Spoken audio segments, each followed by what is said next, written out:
Good morning, good afternoon, good evening, wherever you may be. I am your humble host, David Knoll, also known as Hawkeye Two Feathers, and I greet you with the love and the honor of the infinite creator. And I continue to pray that each and every day, that each and every one of you will continue to learn how to accept and receive the knowledge, the healing, the wisdom, and the blessings from the universe. And with that, I'm a few minutes late. I had late minute bathroom duties. No, I didn't have to duty, but I did have to go to the bathroom.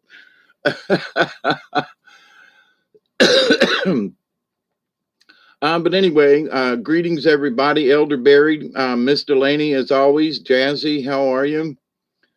Um, we've had some showers here this evening, a little bit of thunder, and it's great that we've had a good rain shower. And I hope that I do pray every day that y'all are doing okay out there. Um, I know life for me is different than what it is to y'all. You know, I have lived in the rat race and have had to,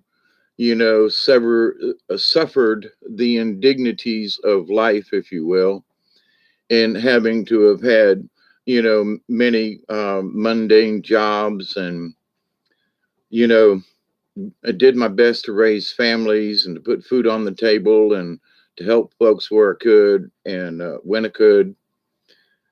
And I realized the other day, as I was talking to a friend of mine, I said, the river's calling me.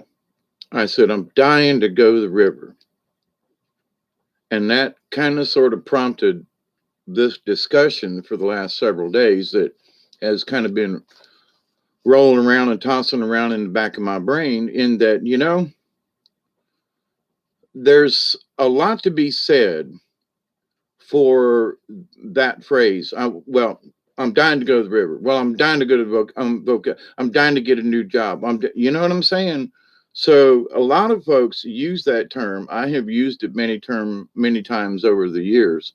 Not to say it's right or wrong, but in my continuing understanding of life and things and stuff, and I realized that, by my saying that this the other day, I'm dying to get to the river, means something different to me now than it did 10 years ago. Okay. Meaning that, at 68 and a half, I'm still kicking, but there are some times where it feels like I'm literally dying to get the kayak on the truck, or it's killing me to, get something ready, or, um, and so I thought I've been thinking on it for a couple of days.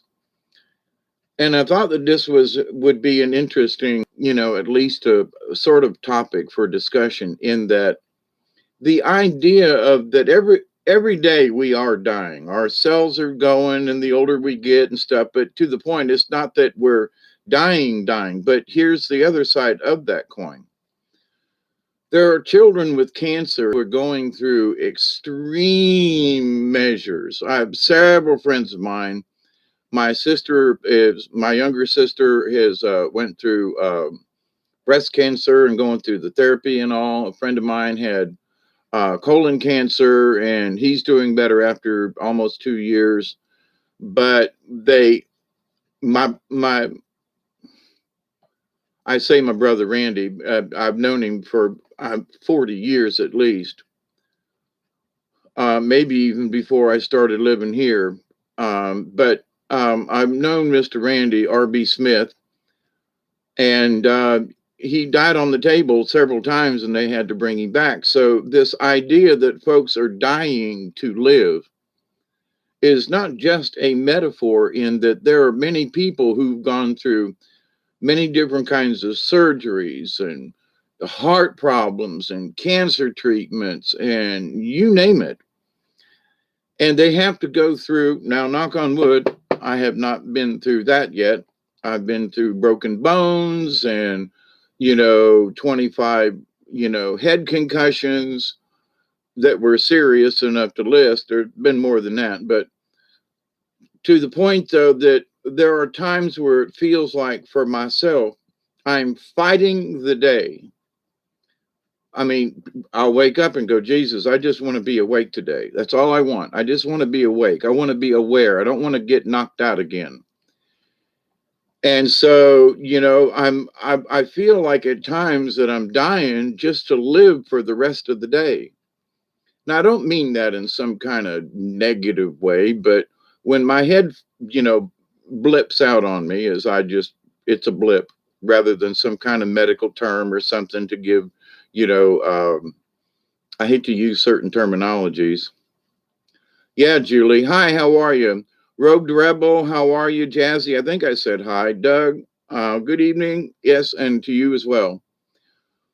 So in this dying to live, though, that yes, our cells are dying, and if we're regenerative, and so forth. But the proverbial idea, though, that we work so hard to live that it's killing us. I mean, I used to work 50, 60 hours a week to the point where on Sundays, I was supposed to go get my son, for example, at times, and I was so tired, I would just sleep through the whole day. And there were times when, and there's still contentions in that, I didn't care for my son back then. When if he understood how hard I was working for him and to support him and to give his mama, child support and all this other stuff, I was the mean father because it was before cell phones and things and where people had phones all the time. Hey, Michelle.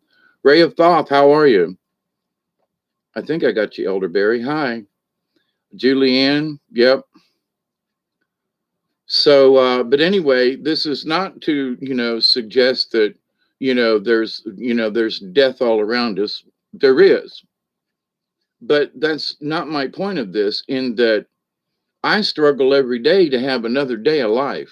There are times where it's all I can do just to get to the bathroom and back, which is not very far, 15 feet maybe total, one way. Got to count the other way too. But the idea, though, that, and I have talked about this before, in that at times when it seems like, oh my God, I'm never going to wake up, or I'm never, I'm not going to be able to function. I really want to go to the river. Really want to go do these things. And I, honest to God, don't have enough energy to stay awake for 30, 40 minutes at a time. Now, this is not a complaint or a bitch, okay? It's just what my life is. So, and my meanderings and thought on this the other day was, I know I'm getting older. I know my time is getting shorter. It's not really bothering me like it did a few years ago, in that I'd take every day as a blessing, So as much as I wanted to go to the river today, Duggar was sick and been throwing up. He hasn't been eating right. His nose is real warm, gagging and throwing up outside. I don't know what he got into, but anyway, so it's like, that said, nah, I'm not putting a sick dog in the front seat of the truck with me, even though it's, less than 30-minute ride. I'm not doing that to him. Nah. And to want to go fun at the river, and his nose is warm and he doesn't feel good and he ain't his spry self. No. And it was a good thing too, because the thunderstorms rolled in and I would have got caught. Probably getting out of the river and coming home, I would have got caught by the thunderstorm. So, but here's the good news. I said, come hell or high water, though, today, I'm going to be ready to go tomorrow or the next day. So I got the kayak on the truck, which is, it was a lot heavier than I remember it the last time. So I'm like, when was the last time I've been in the water? It's been a while, so, but anyway, but in wanting to be lively and to be in life. It feels like sometimes, lifting up that kayak and getting my stuff ready, and that it was a real chore. The humidity was high, and, I'm sweating like a horse. And so I'm thinking, oh my God, it's going to kill me, you know, to get this kayak and all my stuff ready. When I still had a lot of it in the back of my truck, but I needed extra. I needed my paddles and made sure I had the right flotation device. The favorite one I like over. Make sure I had ropes and stuff because I don't remember the last time. And so, but here's the thing: now in about 15 or 20 minutes, I can just go get in my truck, and me and Doug are going to go to the river. And he looks like he feels a little better, but his nose was still warm just a few minutes ago. So, but anyway, hey Ray, how are you? And Katniss, how are you? Sun, wow, got a whole crowd in here tonight. Good to see you all. I hope that you are doing as well as possible in your neck of the woods, as we like to say. But anyway, in this idea of dying to live, there's so many folks that are kids with cancer who would love to just have another day. They would love to just go outside and play, And, there are a lot of folks with ailments and things, and that the strife of life feels like it's killing them. And in that is what I mean by death, okay? So the woes of every day is like another knife wound to some folks. Sometimes it's in the heart, sometimes it's in the chest, sometimes it's in the neck, sometimes it's in an eyeball. I'm thinking of times I've run into things in the woods, and before it rained. In fact, it was raining as I was weed eating. Was like, nah, I give up. It's fixing to rain, and I'm not going to do anything. And I said no, because I was thinking on this dying to live thing, and I was like, if it kills me, I'm going to run the weed eater for 10 minutes, So not that I want it to kill me, mind you, but now instead of like, well, is it going to kill me to go to the store? Is it going to kill me to go to the river? Is it going to kill me to call up? Is it going to kill me to do this video? You know what I mean? So in that we use these terminologies for ourselves and how life, well, thank you, Delaney. Yeah, he'll be okay. He's sometimes if he gets too many bones, which he loves. There are times when I question should I give him a bone, but it's like, dogs have to have a good bone. Prayers and good vibes to your doggy. Yeah, thank you. So many things we can't control, having to trust it all serves a purpose, and it is difficult. All we can do is control ourselves. Right. Thank you, Ray. And so in my own personal bitching, okay, wow, this kayak's gotten too heavy. And I was like, screw that. I used to pick this thing up all the time. It's been a while. And so I'm out of shape. Okay, so let me grab this thing.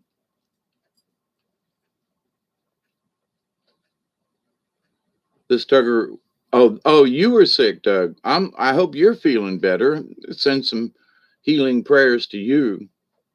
But in that, see, you all are kind of making my point, which is okay. In that so many of us, we've got our own personal daily stuff that we go through, and sometimes we go through it just fine, and our health is great. And then there are other days when we literally, it feels like we're slogging through mud, and it feels like it's all we can do to just get her done, And so but in my just simply wanting to go to the river, well, not simply, okay, I simply want to weed my garden. I simply want to do this. I simply want to finish trails. I simply want to do, so it ain't really simply, but it is for my own. I'm not bitching. I'm telling them and I'm telling you, but there are some days where I just don't have enough brain power to, take what little bit of my meds are 2 ibuprofen and a half of Benadryl every 6 hours, and my vitamins. And so there are some days that I don't even have enough sense to take my medicine, you know. And this isn't a complaint or a bitch. It just is what my reality is. So, you know, every day is not necessarily a holiday for me. And I don't want y'all to feel sorry for me, but because it is my journey. But in that, there are times when it wants to overwhelm me. And so that, oh my God, I've been down for a day and a half, 2 days now. I feel like crap. And quote, I feel like dying, and, hang on here, Dave. Can you still walk? Yeah. Can you still talk? A little bit. Can you make it outside? Yeah. Then shut up. You're still alive. Well, who are you arguing with? I say to myself with a gleam in my eye, and say, you got to stop this. It doesn't last long, unless I just get conked out right away. But to the point of, is it killing me? Am I dying? And the answer is, hold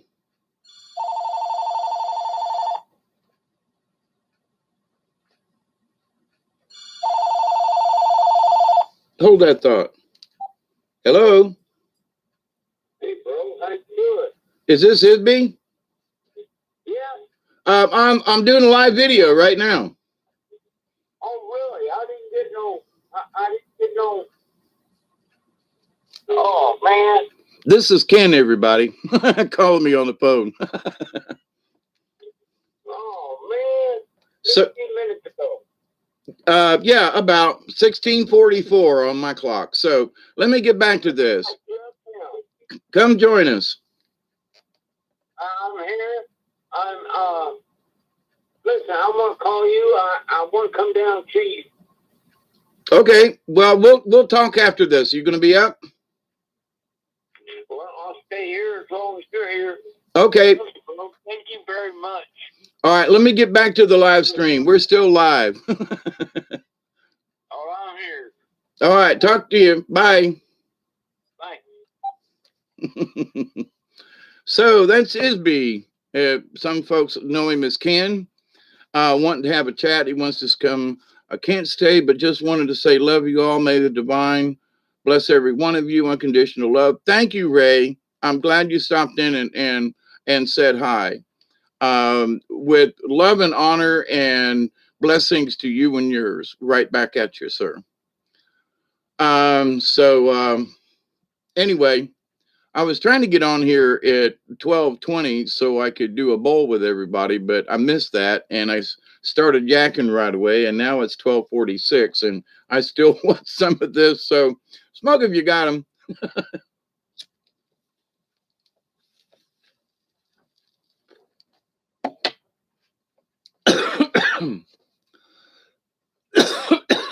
Yum. It's hi there. I'm so grateful. I didn't mean to cut you off, Isby, but I wanted to get back to this.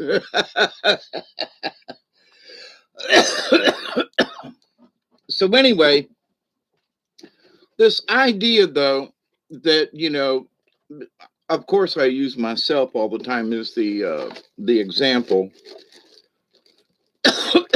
But in this idea of God, I'm dying to go to the river. I'm dying to go do something. I'm dying to do this. I'm dying to get to the. So we all have our things that we would die for, and some folks will say, "Well, I'd kill to get me one of them." So, but to the point, some folks get so wrapped in whatever that they're doing. And I worked at a job where I worked 50, 60 hours a week, easy, could have worked more,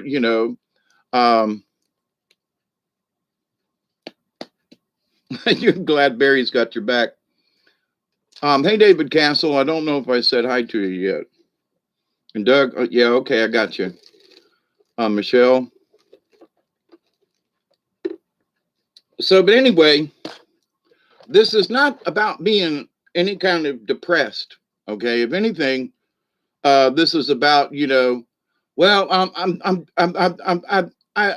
I'd kill, I would die to be able to go back to the to the Buffalo River. Now that doesn't mean I'm going to necessarily make it all the way back out to Arkansas or not, but I can go to the river. Okay, so if I can't go to the Buffalo River in Arkansas, well, I'm just going to have to, do my best if it kills me to get to a different river that's closer by down here, which is what I've been looking at is the Withlacoochee. And around April the 9th or 10th, next weekend, basically, me and a friend of mine were planning on a trip. I hope he can go. In that there are on the Withlacoochee River, right at the Florida line, there are a couple of bridges. So we're instead of trying to paddle up and then float back down, um, and I wish y'all could come. Any of you down here this way, it's over near Valdosta, Lake Park, Georgia. But it's about a 9-mile float trip between the two bridges, and I figured out approximately how long it would take us to make the journey. So, we have to drop off all the canoes and everything, and then um, and then go drop off a vehicle at the end point, and then come back. So there's about 40 minutes worth of driving. It's about 20. I'm Actually, it's less than that. It's about 10 miles each way from bridge to bridge. Anyway, but to the point, there are several of us that are going to go, and it's on a river I haven't been on. I'm checking it out for the longest time, and it's not a river that we're going to have to worry about getting out every 20 feet or around every bend like the Ochlockonee River is. Now, me and Doug are going to go check out the Ochlockonee because I want to see how bad the trees are, if they've, what did the flood do to the river, because it will change the not so much the riverbanks as it will change sandbars and trees. So, but in this though, I'm dying to get to the river, so I'm dying to get my truck fixed, which, knock on wood, she's been running the last couple of days. I'm dying to get this done, and I'm dying to get that done, so every day I'm thinking about this. God Almighty, I'm wishing my death too early. Yeah, I really want to go to the river, but I don't want to die to do it. So, but at my age, it could kill me, which I find just absolutely humorous. Getting ready to go to the river with lifting the kayak and getting all my stuff ready. I'm like, damn, I'm getting old. I hate this. So, but I'm looking forward to it so I can get some paddling in and get my energy back. But how many of us get stuck in that, oh God, this is killing me? Oh, I hate this job. I'd rather die as to put in another day at work. I've had those kind of jobs. I mean, literally slinging shit. So but had I given up all them years ago and gave in and died back then, 9 hours to get to the Ochlockonee River in Georgia. For whom? Doug, where the hell you at anyway? Only 9 hours to get to. All you got to do is get here. I got extra kayaks and everything. I'm going to take my trailer, and my buddy's got a truck. So Louisiana, that's right. Okay. Only 9 hours? Seriously? Well, that ain't far. All you'd have to do would be to come straight across 10 and up to, well, from Interstate 10, it would be a little difference. You wouldn't have to go all the way to 75. In fact, you'd get off on whatever that highway is that goes up into Clayetteville, Georgia. But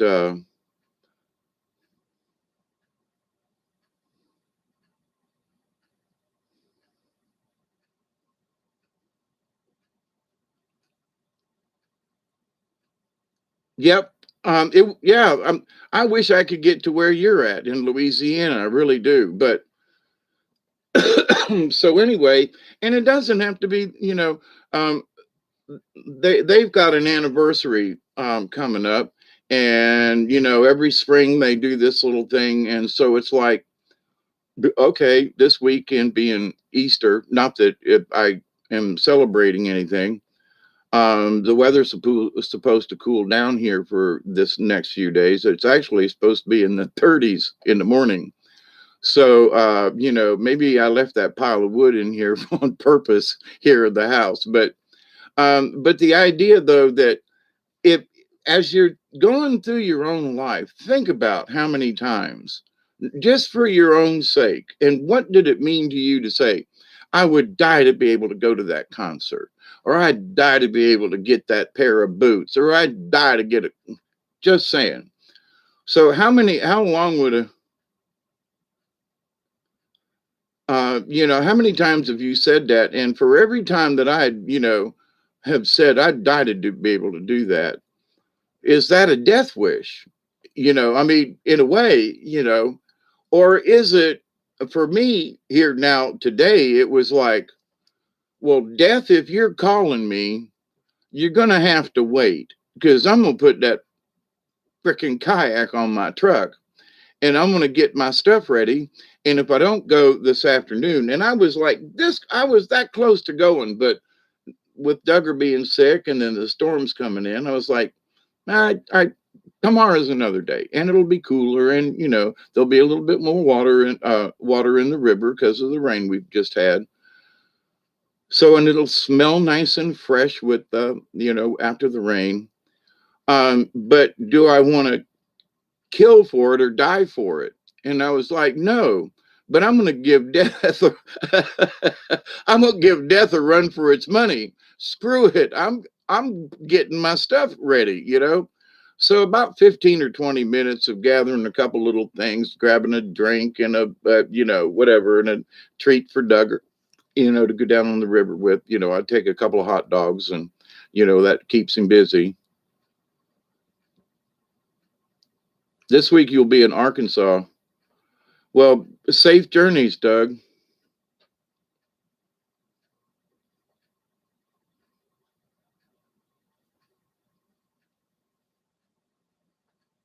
You got a good running minivan? Good.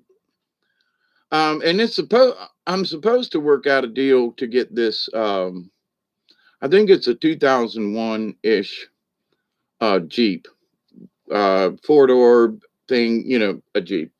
It might be a Cherokee.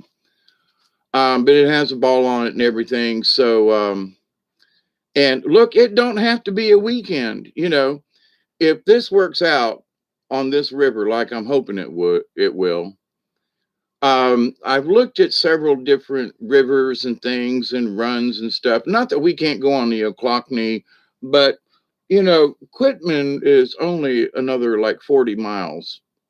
It's sort of south and west of me towards Valdosta, but it's not like it's in another state. Although the second bridge is like the bridge is the state line to Florida. So the Withlacoochee dips down into Florida and then comes back up into Georgia. And anyway, so as far as being able to get in and get out, you put a car at one place and you drop off point, and so, but anyway, the idea though that it's very difficult around here to be able to do that sort of thing. Now where I go just down the road from me, like 12 miles, you can paddle down to the next bridge and back easily, a couple hours, and it's not that difficult because the river gets real wide, almost like a lake in places. It's pretty wide, but then it'll narrow down. Those narrow sections get, you got to paddle, but the rest of it's just steady going. But anyway, talking a lot about paddling. And 2 cents worth here. If you know anybody that paddles, I was thinking the other day, I was trying to figure out what a flow rate would be. So I can get the flow rate by different gauges and stuff on the USGS, but if you want to know how many miles per hour that you're going. So I thought to myself, what would be an easy equation? I checked online, I did all kinds of stuff, and I went, wait a minute, let's think about this. So here's something for you to consider. If anybody asks you if you want to figure something out, how long does it take to get from here to here? Now, let's just take 100 feet because it's easy to work with. And so I'm just presenting this out there. If you ever consider it, how long does it take you to get 100 feet? And so, okay, so it takes you, 10 seconds to go 100 feet or whatever that time is. So in that, you can figure out. So how do you do that? If you're standing on the bank, you figure out your distance, throw a stick in, and watch it go by. How long does it take to go that 100 feet? And then you can quickly calculate because there's 5,200 feet roughly in a mile. So if you go a mile, that's 52 100s. All right. So if I'm going 100 feet in a minute, for example, which is my, example, then in 68 minutes, I can go more than a mile because at 5,200 feet, 52 100s, I know it's a little farther than that, but we're just guesstimating here, that I'd get to, I could go a mile in less than an hour. Okay. It would take me literally 52 minutes if it took me a minute to go 100 feet. So, and a lot of times there are people who say, well, can you calculate the flow rate? How fast are you going? It's difficult with charts. But if you go to the river and measure out a distance, guess, and not hard to do, you can count 1 Mississippi, 2 Mississippi, throw a stick in upriver and watch it move. How long does it take? And it's really simple to calculate. If you use the 100 foot, you could use 10 feet, but that's getting, so pick out 100 feet. It's going to go from here to there and it's going to take X amount of time. Then you can calculate how fast how fast the river's going and how long it'll take you to make your journey. Just saying. But at 1 mile an hour, you can go 5,200 feet in an hour. So, and most rivers, even if you don't paddle, are flowing at least that. So, anyway, just thought I would toss that out to use that. Doug says, I used to canoe in the Delaware River 20 miles a few times each summer, about 10 to 15 years. Yep. I'm looking to get an older Jeep Wrangler. Yeah, this one's got an automatic. You want to come this weekend, Disby? I'll be home unless I'm on the river. And if you want to go to the river, come on down. I got my stuff packed. I got to look for a couple of things, but wasn't planning on spending the night. Although it's going to be really nice to spend the night this weekend down there because it's going to be chilly. Might be one of the coolest weekends at the end of this spring right now. Going into, well, actually it's beginning of spring, but to my point. So yeah, if you want to get your butt down here, just excited at the dream of hitting the river with you. Well, don't let it kill you. I'm dying to meet you, Ken, but not to the point of death. So I am a little crazy tonight. I'm gonna have another. I was sitting here packing this while I was yapping at you. Gaza, how are you? And favor back to you. Well, if you come down here, I live in nature. My house is what it is, but I was looking around, I was like, there is so much to do around my house. Oh my God. I got sick and things went out the window. Every time my friends come by, they go, we can see you're making a difference. So, and I'm not trying to impress anybody per se. I'm trying to impress myself, but in that, things that I collected for whatever reason 5 or 10 years ago is now a rusty heap or a pile of termites in my yard or somewhere here. And so whatever it was, so I'm cleaning up these things that have had a couple of really nice bonfires with trash. None that I could dance around or would want to, not ceremonial kind, but ceremonial in the sense that I'm burning shit and get it out of my hair. Yeah, I want to get a GoPro too. Um, I had a type of GoPro camera, but the lens cracked it and it just wouldn't do. So I spent $60 on something that I use like twice. So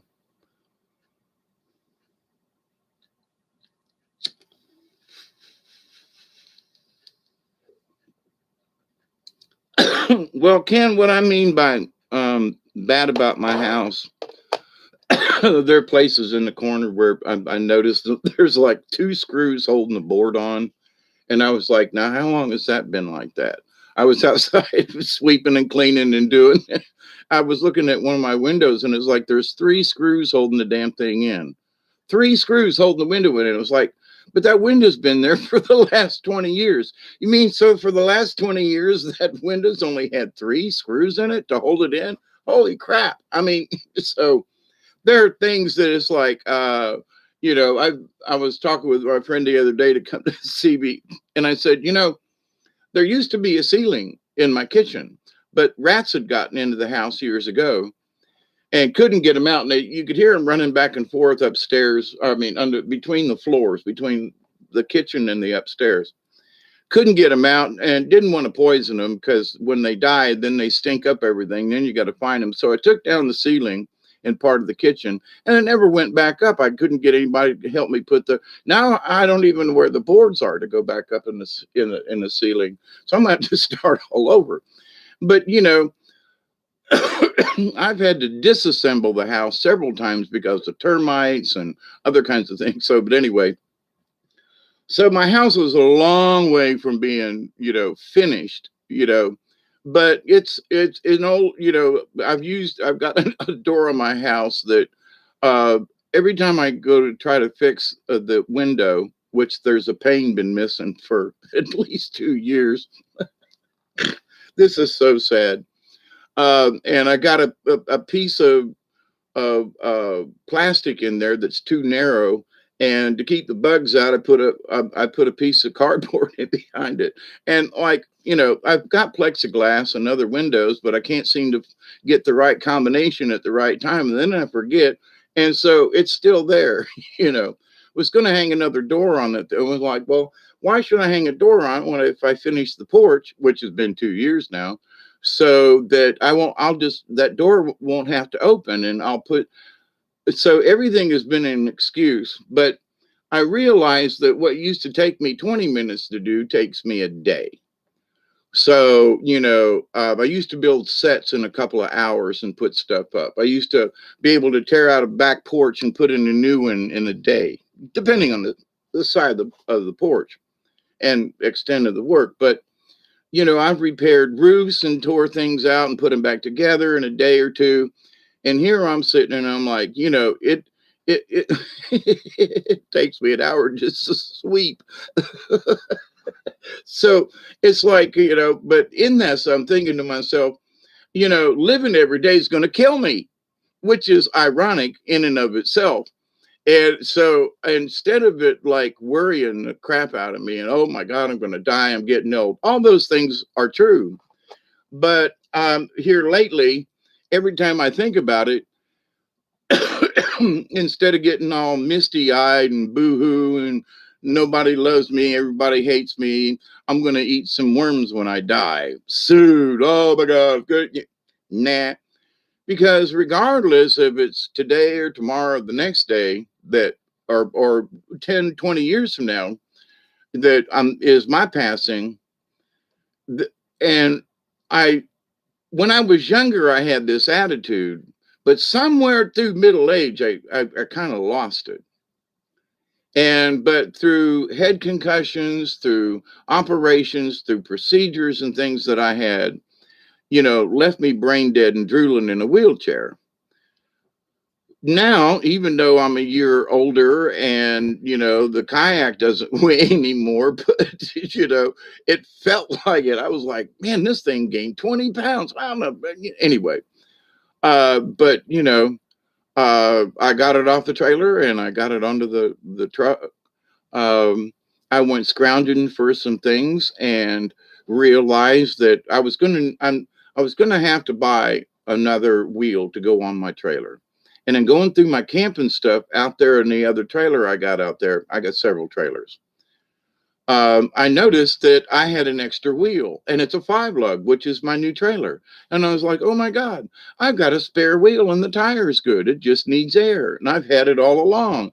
Holy crap. So I'm not going to have to spend $100 to get a tire and a thing. I'll just have to mount it on the trailer. So I've already got. So anyway, so with all the heartache and all the I'm about to die if I go out here in this humidity kind of thought, mentality. Oh, Jesus, oh man, I just too, oh, shut up, So I went out there and plundered around and, found a spare tire that, like, wow, holy crap, good deal. So, and I got enough stuff around the shed that I can mount the tire on the front of the trailer, So if it's ever needed for anything, if I need a spare, I got it, cool beans. Anyway, what's that got to do with dying and all of this stuff? It's because it's how we look at things. When I first looked at going out there to check on where's my camping gear and where are my paddles, and I was looking for my favorite seat, and I was looking for this and that, and it's a mess in there because I just kind of tossed everything in there. I was tired coming back from a trip and it was raining, and so and I need to go out there and clean it up and organize it so I can walk in my trailer instead of looking over the side. And anyway, I've got a lot of camping gear. I got a lot of tents, I got a lot of stuff, enough for, let's see, 2, 3, 4, 5, at least 6 people, you know. And I'm thinking paddles, kayaks, not counting the canoe, but with with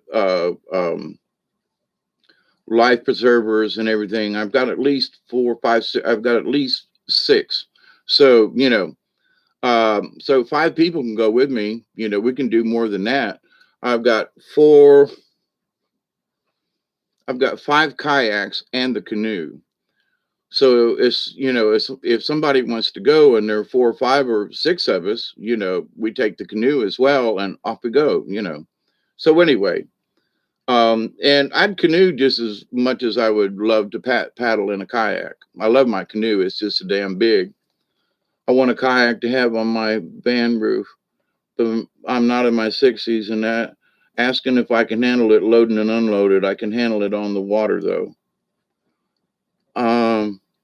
I am 41, been out of work since my accident.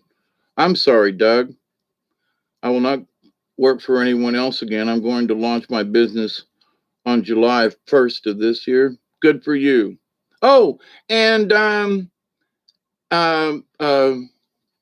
happy prank day. April Fools. We're there. So, hey, Gaza. Yeah, good on you, Doug.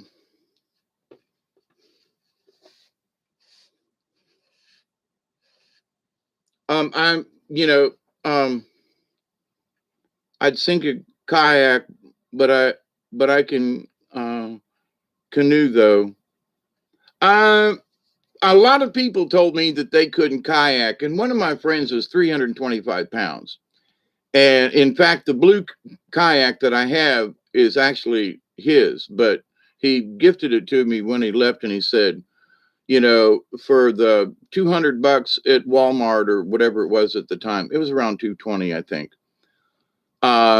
It's a 10-foot sun drop or anyway, and the 10-footers are great. The 8-footers, way too wobbly for me. I have been in lots of different kayaks, and people say, well, I like the sit on kind, and I don't. I want the sit in kind because in getting in and out of my kayaks, there's a feeling of protection where if you're in the canoe, you're sitting up. So I can sneak under trees and stuff in my kayak where I'm going to have to move or bend over or even possibly go around in the canoe because I'm so much taller, It ain't a lot, but 2 or 3 inches, going under a tree means a lot. But anyway,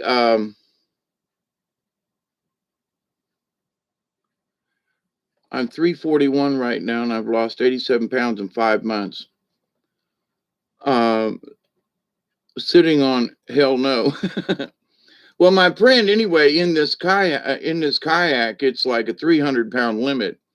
And there were times when the back end of the kayak would be just a little bit in the water. But, there's a cover on the back and everything. And the other kayaks uh, that are sit in, that I've got three different kinds in my yard. So, and I've been in all three. So this is my opinion on them. And some of the other ones I've been on. But a 10-foot kayak isn't that heavy. It's like 55 pounds, and you say, well, 55 pounds. Well, that's a two big sacks of taters, 20 pound anyway. So 55 pounds really isn't that much. And that's the whole kayak. So if you lift it from one end and tip it up and scoot yourself up on there, I have to turn it sideways so it'll slip on the truck easier, but and they've got some gizmos to go on top of vans that I've seen. I don't have a van, but it's sort of like you mount it on the side and then lift it up into position, and it holds the kayak like this on top of the van. So, but it's on some kind of swivel, so it swivels down to load it, and then you can just shove it up into position. Not quite the same for me, but it's like I could see where that would work. My trailer is a lot shorter, and I can lift one end up and slide it in sideways because my trailer holds them like this. The truck, I lay them down unless I'm more than one. But anyway, so this idea though that does death become us? And I would say, if you want to live life, then you got to take a chance. And if you think it's going to kill you, it might actually make you stronger. So for everything that we go through in life, there are things, trudging, I'm using kayaks in the river and the swamp, I know, but there are times when you got to get out because there's something in the way. You got to get out or turn around, but if you want to keep going, you're going to have to get out, and it might be muddy. It might be sticky. It might be inconvenient, but if you want to keep going on your journey, you're going to have to get out, pull that thing up over on the sand and go over a log, and you're going to have to get back in, and, so it takes you out of your comfort zone. Or you can hit the first log that you see and just turn around and go back and say, man, it's too hard. I don't want to, and it's too much trouble, But had that been the case, there are so many journeys and adventures I would have missed. And so much, there are places where other people just won't go, but I will, because I will get out and I will pull the kayak and I will go over a log where other people go, okay, fine. But with that said, though, I think it's important for people in life to look at those things which they would say, oh my God, it's going to kill me to do this. Is it really? Or are you just saying it's a really difficult situation? So in looking back over my life, though, I wonder if for every time I said that, if it didn't kill me just a little bit, So do I want to keep talking about, well, this is going to kill me? Oh, am I going to die? So death comes in so many ways, emotionally, mentally. There are things that kill us in our mind that are so mind-boggling. And right now, especially, just look at the world and look at what's going on. And oh my God, it's enough to kill you, right? It's enough to make you want to be dead, But at the same point, I look at all that other stuff and I go, I've been involved in theater in a long time, and that particular play that they're playing at the moment does not affect me. But I can see 10 or 15 years ago how it would have affected me. So for those folks who are younger and having to do things, like go to work every day and have to go do this and have to show up there, where I can just sit at the house or, meander around here on my, as I want to. So my obligations are very low, but I understand what it was like when I did have obligations, when I did work 50 hours a week, and it was an hour um, drive. So I worked all those hours and I drove 2 hours a day, an hour each way, So I understand this about being, having to put forth that effort, Oh my God, if I keep doing this, it's going to kill me. If I have to drive one more time to Tifton, I'm gonna die. There's been times where I just, when I get to the point where I say it's gonna kill me, I think back to my high school days and push myself that little bit further. And Doug, that's how you do it. If like today, if I hadn't, said, "Listen, bub," to myself, "Listen, bub, the grass right by the house are big things, and in the last 7 days, it's like, and the ants are moving in a lot, and I can't get to them, and the grass is so tall, and they're trying to move into the house again, and it's like, no, no, no, the whole purpose of." But anyway, so I was like, 10 minutes with the weed eater. It's right there in the shed, gas in it, ready to go.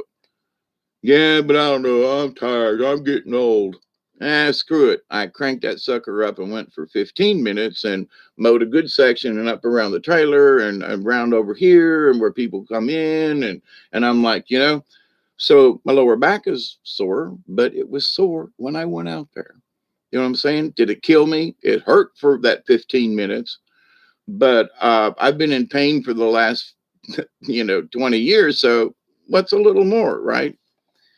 And I feel better even though my back is sore. I can relate. My back is sore because I used a weed eater today. Yay me. That's a triumph. Did it kill me? No, but I thought I was dying. I thought I was about to die. Just I'm joking, but to the point though,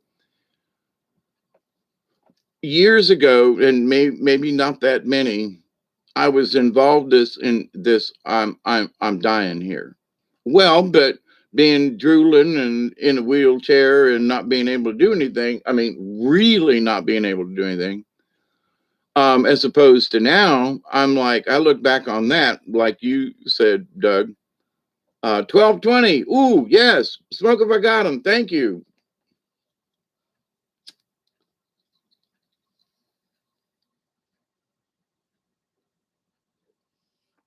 Yeah, it's 1:21 here. Well, actually, if I go by my clock, it's 11:20, like you, Michelle. I refuse to change my clocks. I'm an obstinate old cuss. Hey, son. What, hoot to you too.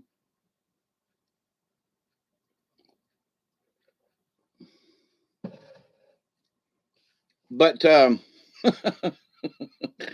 anyway, so yeah, Ken, if you want to come down, I'm going to be here. I might, especially since I got the kayak on the truck, I might, me and Duggar, I think, and I found his halter in the back of the truck. So I knew it was there, but I just dug through some stuff that I just tossed in.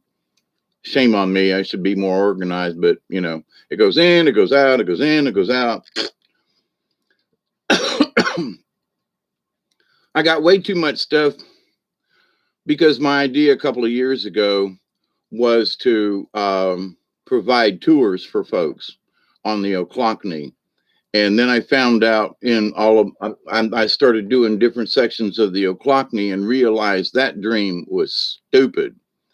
For me, doing the Flint River, it's too big a river, in my humble opinion. Not that you couldn't do it, but it's a little too far for me to drive. And you got to have two vehicles, and it's a lot further to drive. It's a neat river when the water's down. There are sandbars in the middle of the river. That's why they call it the Flint River. People have gotten pieces of pottery and all different kinds of arrowheads and spearheads out of the middle of the river on the sandbars when the water's down.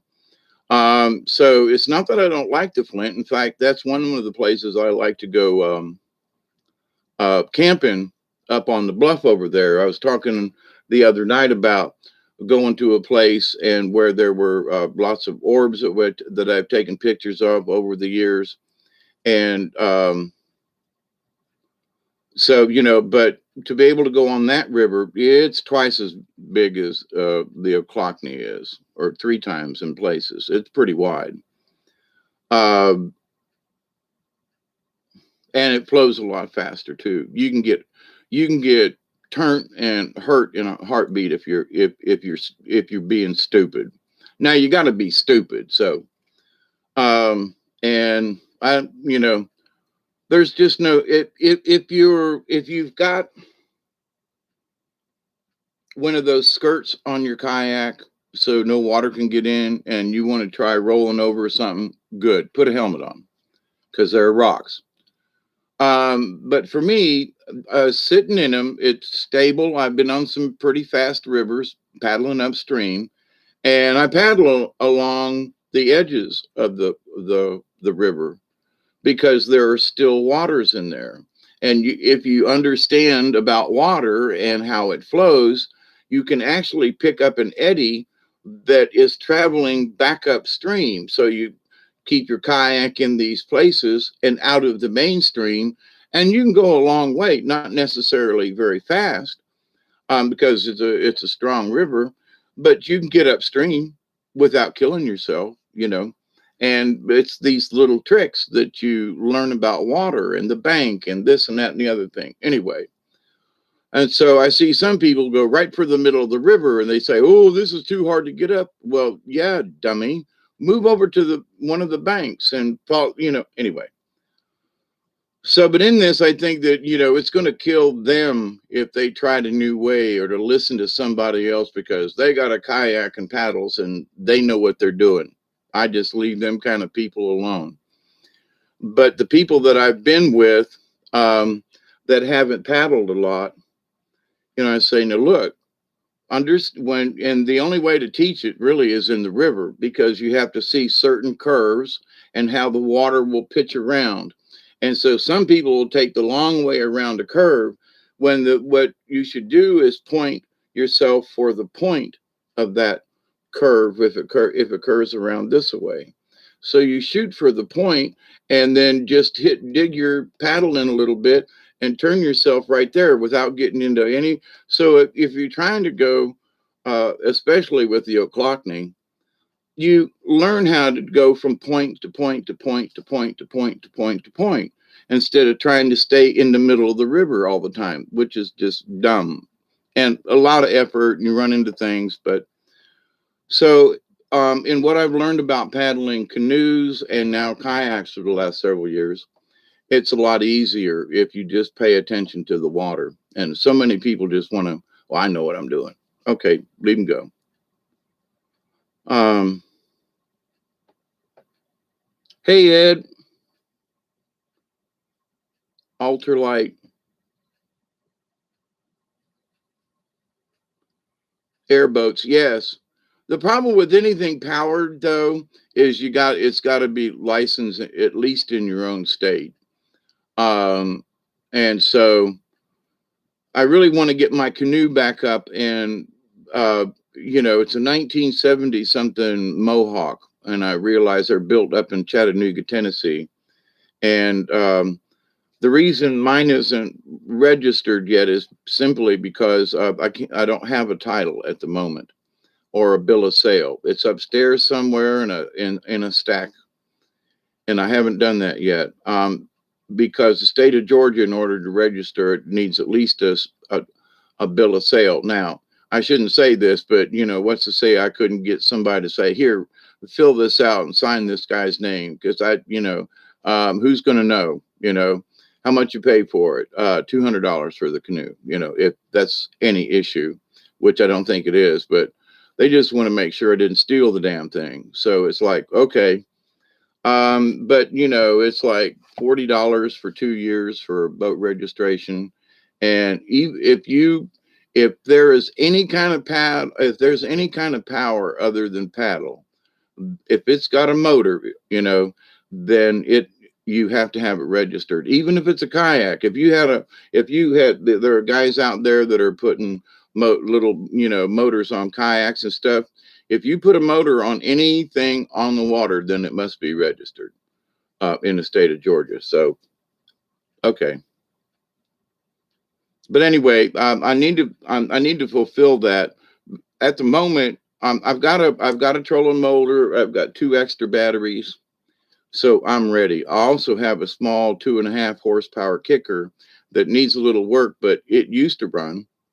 It's got compression on it, needs a new spring or something inside. But as I was looking at it, for the price of fixing that motor and doing all that and having to worry about gas and everything, I've got a couple of solar panels that would, especially if I go camping, that would at least give me a trickle charge on my batteries. And so that one battery could be running the trolling motor while the other one's sitting on, on charge. And anyway, I've got in my head using the batteries for ballast on either side of the canoe, and then having them connected so I can have 2 big, heavy 2 batteries linked up for 12 volts to give me extra, long time staying power rather than buying one large marine battery. But anyway, like $300, $400, anyway. So the idea though, anybody I can pick on my way down as I go. You're in Western Kentucky. Okay.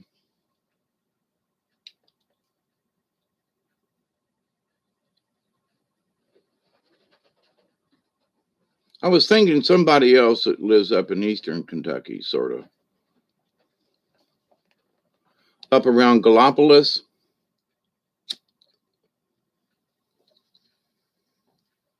But anyway, so Doug and Ken, it doesn't matter if, somebody else is going, because me and Doug is going anyway. That's how that's going. So, but yeah, so and now that the weather is going to be nice, now for me, for example, I know we're off the topic of, I'm about to die here.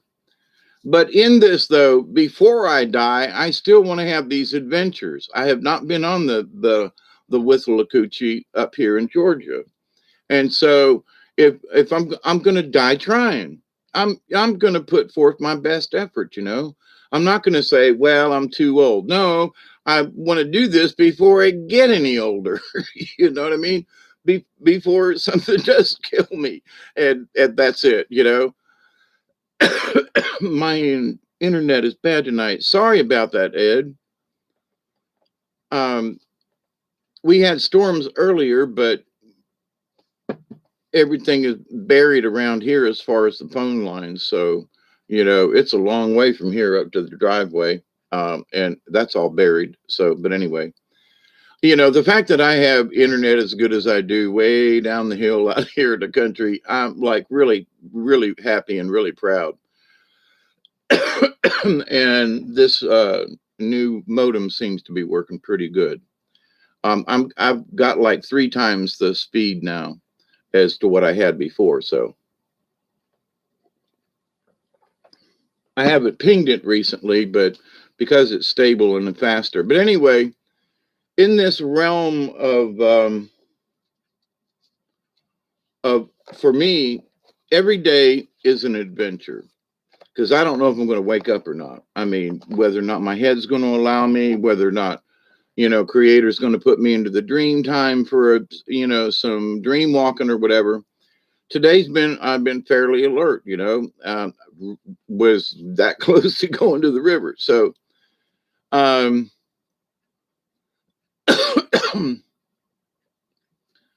but in our life, though, I think it's looking back on this discussion for myself over the last couple of days, is that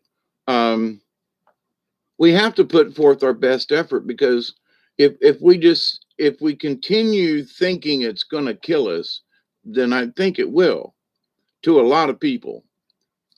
And so I've had some really mundane jobs and have used those mundane jobs, whether it's washing parts or sometimes, a lot of times in the shops that I've worked in, we made different parts. We stamped them out, and you got to deburr these tools, and some of them have to be, drilled, you get one and you drill it and you take it out, get another one, drill it. That's what you do all day long. Now a lot of that is automated, but we still did a lot of that stuff by hand back in the old days. And we made parts for bicycles and go-karts and little tabs that went inside some kind of marine bobber or sensor. I mean, we stamped out all kinds of parts, and so everything needed some kind of something most of the time afterwards, so that it was nice and shiny for the customer. So, but in that mundaneness, I would kind of zen out. I would think about, this weekend, I'm going to go camping with the kids, and we're going to go to the mountains, or even if it's just to the river, we're going to have a cookout, so whatever it was during the week that was my shithole, I always looked forward to the adventure at the end of my, this job is killing me, and I've had a few of them, let me tell you. So, if you find something, whether or not it pays you so much, and now it might not honestly pay you enough. I mean, but there have been times when a slightly lower paid pay, now I didn't have to drive, but a little closer to home, but it was something that I really liked doing. Like when I worked at the airplane factory at Mall Aircraft, I just freaking loved building airplanes. Any part, because I worked in a machine shop, you need over here, you build on the wing, I built doors, I built tail wheels, I put it, help, anyway, building the doors was the most but I was involved in other parts because I worked in the machine shop. So, we got an order for another 20 airplanes. So we needed 20 parts of this coming up so we'd get an order in, we'd make those 20 parts. They'd have to be checked through a certified FAA parts checker. And then the parts would be, put up. And then when it came time for, somebody didn't need the part for the plane when they were assembling it. And at the time we was putting out, they could build a plane a day easy. So we were putting out 7 airplanes a week easy on a 5-day week. And sometimes we would get up to as many as 2 a day. And I mean, they were good. Everything was certified, but it was that we had extra time. They had the orders. And so, but anyway,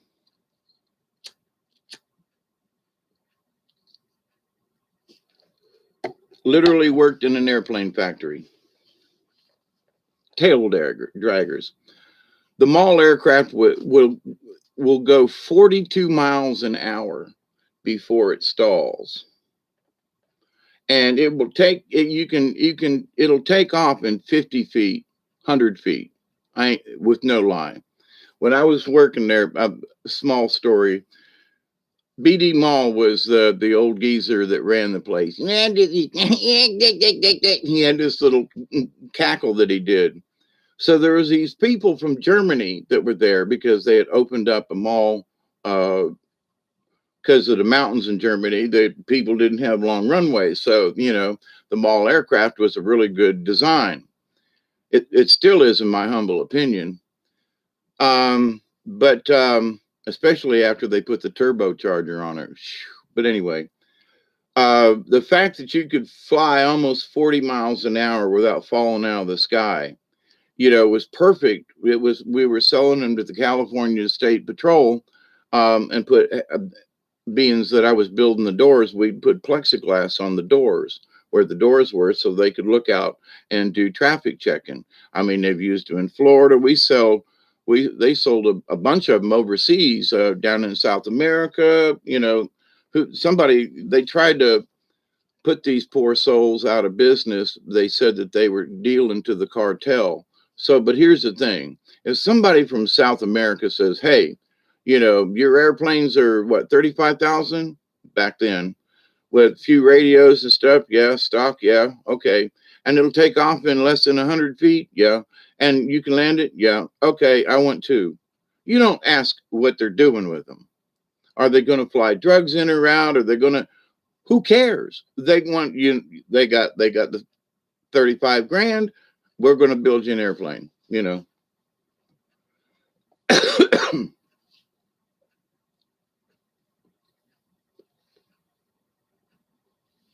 So I'm working there, and I'm working on putting the doors in on the airplanes. And I've been asking this pilot, take me up when you go on a test flight, because they 2 or 3 times a day they taxi off and go check something to certify them.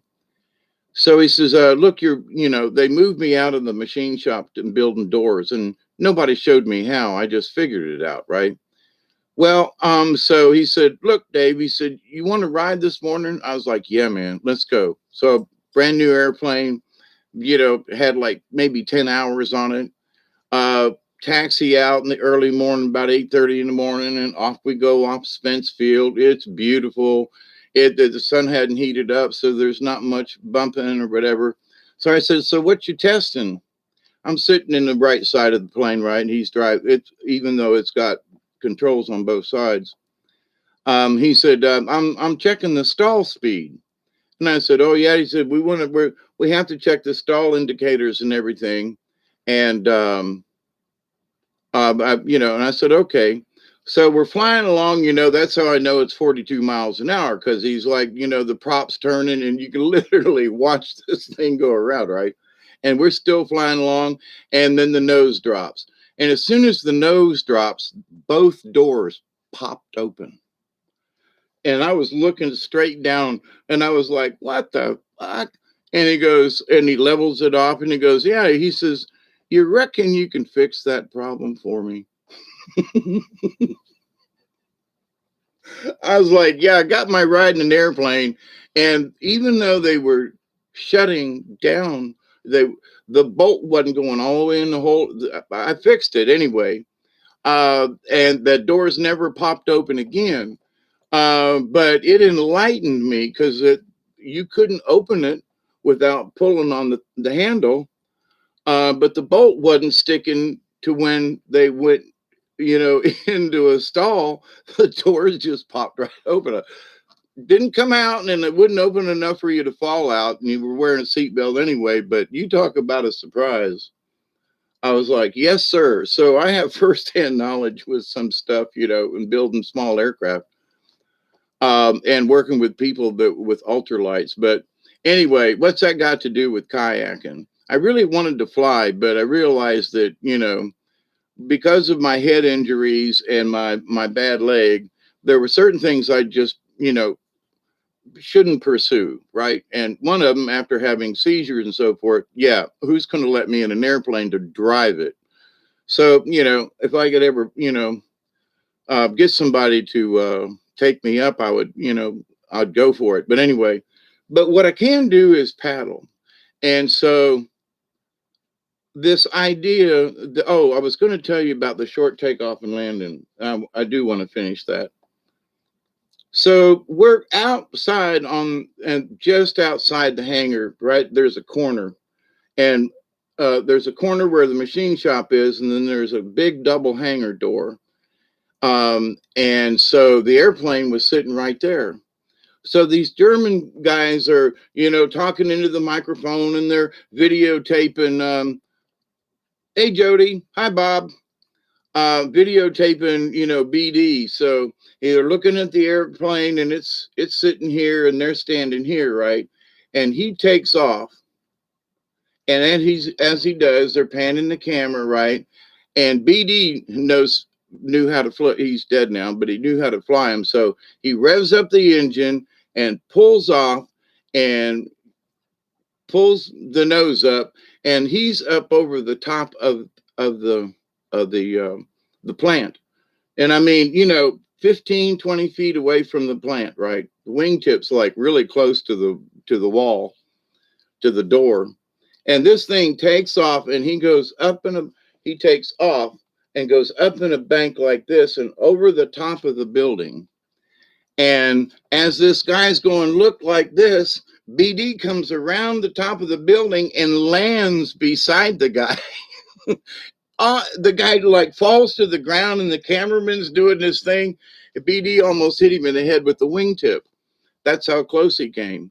And when he went up and around and boom, and landed right back where he took off. I mean, within a few feet, but to the point the guy was amazed. He was like, we want these, So, but anyway, uh, the fact that I worked building those things and saw how well they operated, and always wanted one. But anyway, but that's a real true story. I mean, it's unbelievably, how accurate they're. It's called STOL, short takeoff or landing, and just really good airplanes in my opinion. Anyway, but back to the kayaking and dying and stuff. I felt like I was dying that day when the nose of that airplane went down to check the stall speed. And I thought that I was dying right then, let me tell you. Took my breath away. I still remember that moment.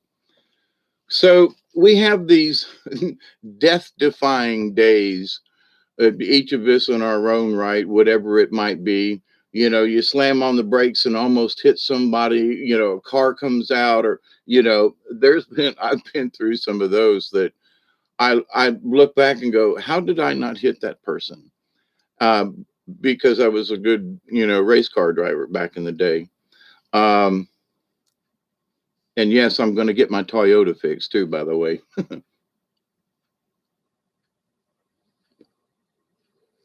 Well, that's sort of my point about this, Ken Isby, is that if we switch our mindset from everything's going to kill me, or I'm dying here, that famous, oh my God, I'm dying here. Oh, stop it. Say it once and get over it, if you have to say it at all. Now, when I say it, though, I find myself the last 3 days or so giggling about it. And today it was just a big joke. I'm like, this is going to kill me. Yeah, let's go. Not that I'm looking to die. That's not it. I'm like, yeah, sure, right. Okay, let's go for it, So whatever I got left. But I look back on the times that I've missed opportunities myself when I thought it was going to kill me to go to the river, you know. It's going to kill me if I do this. It's going to kill me if I go out there and, and do this or work on that, or this is going to kill me. So now that's just personally within the last, since I've been retired, disabled.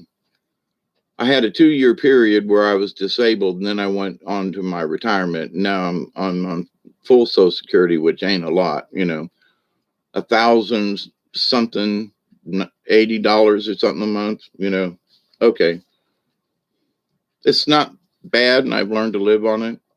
But I can see where other people couldn't live on what I make.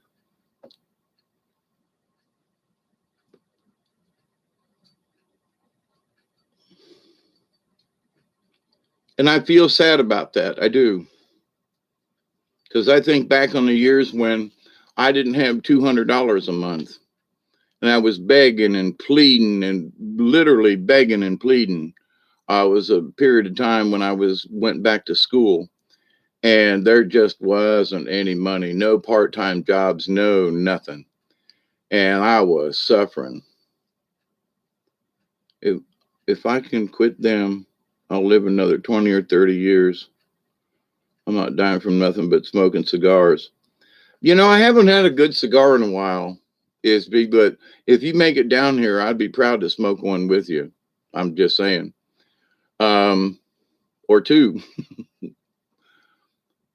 Anyway, they got a smoke shop in Thomasville that sells like really expensive cigars, or like 10, 15, 20 bucks a piece kind of cigars. I can't afford them. But you know, there are some cheaper cigars though that smoke real well, you know. Anyway, but here's the thing, you know, as much as I smoke cigarettes and don't want to smoke them, I, you know, here lately I smoke half of it and put it out, and I just, you ain't gonna smoke the whole thing. So, uh,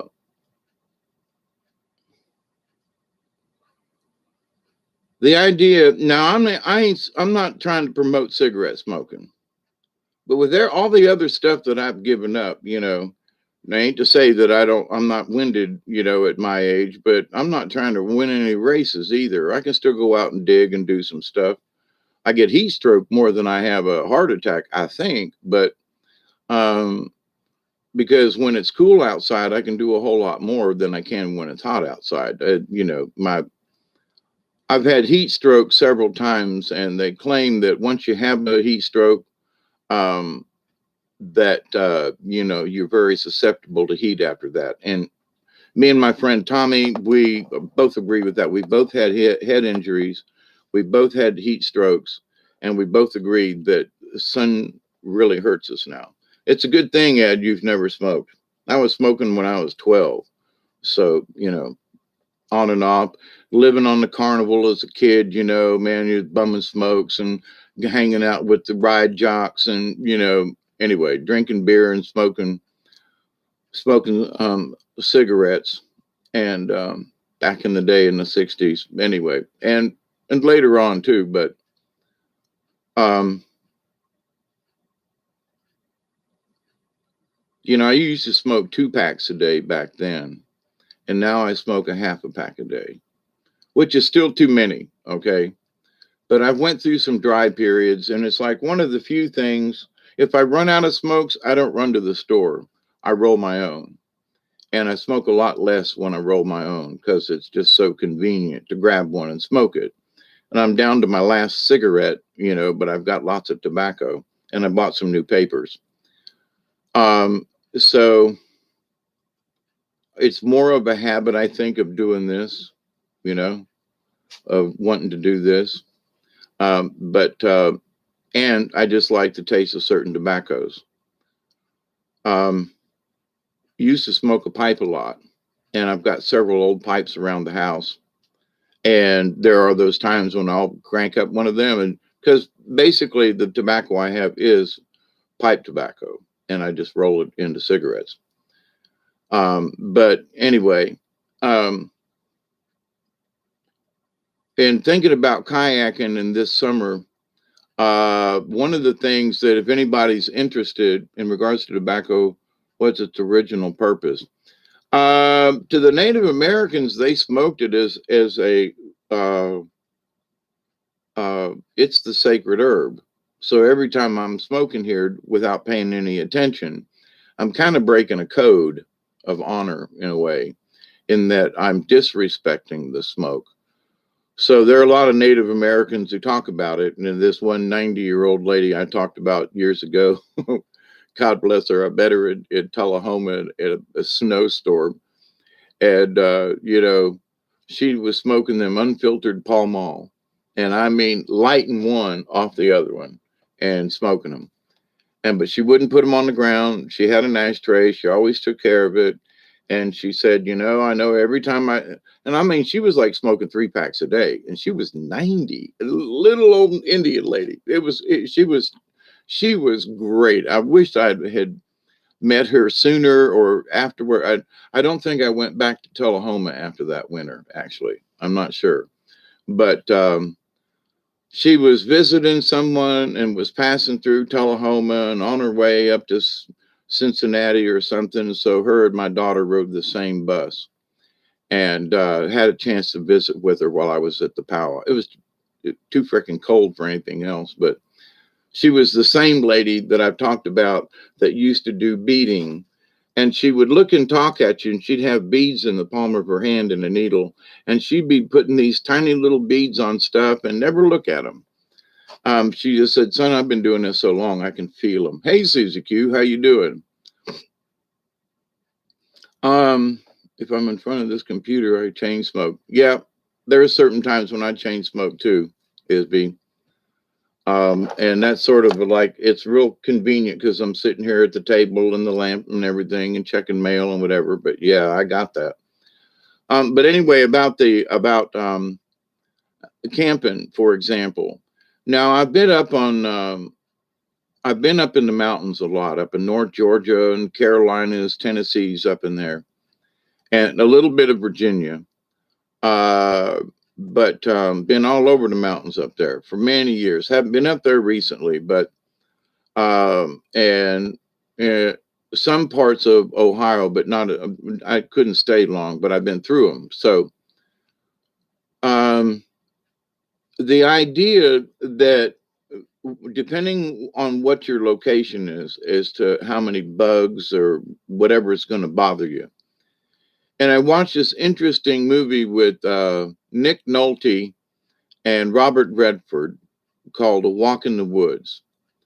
And it's these two old geezers that get together based on a true story that decided to walk, like at my age, to walk the Appalachian Trail. And the trials and tribulations and stuff they go through.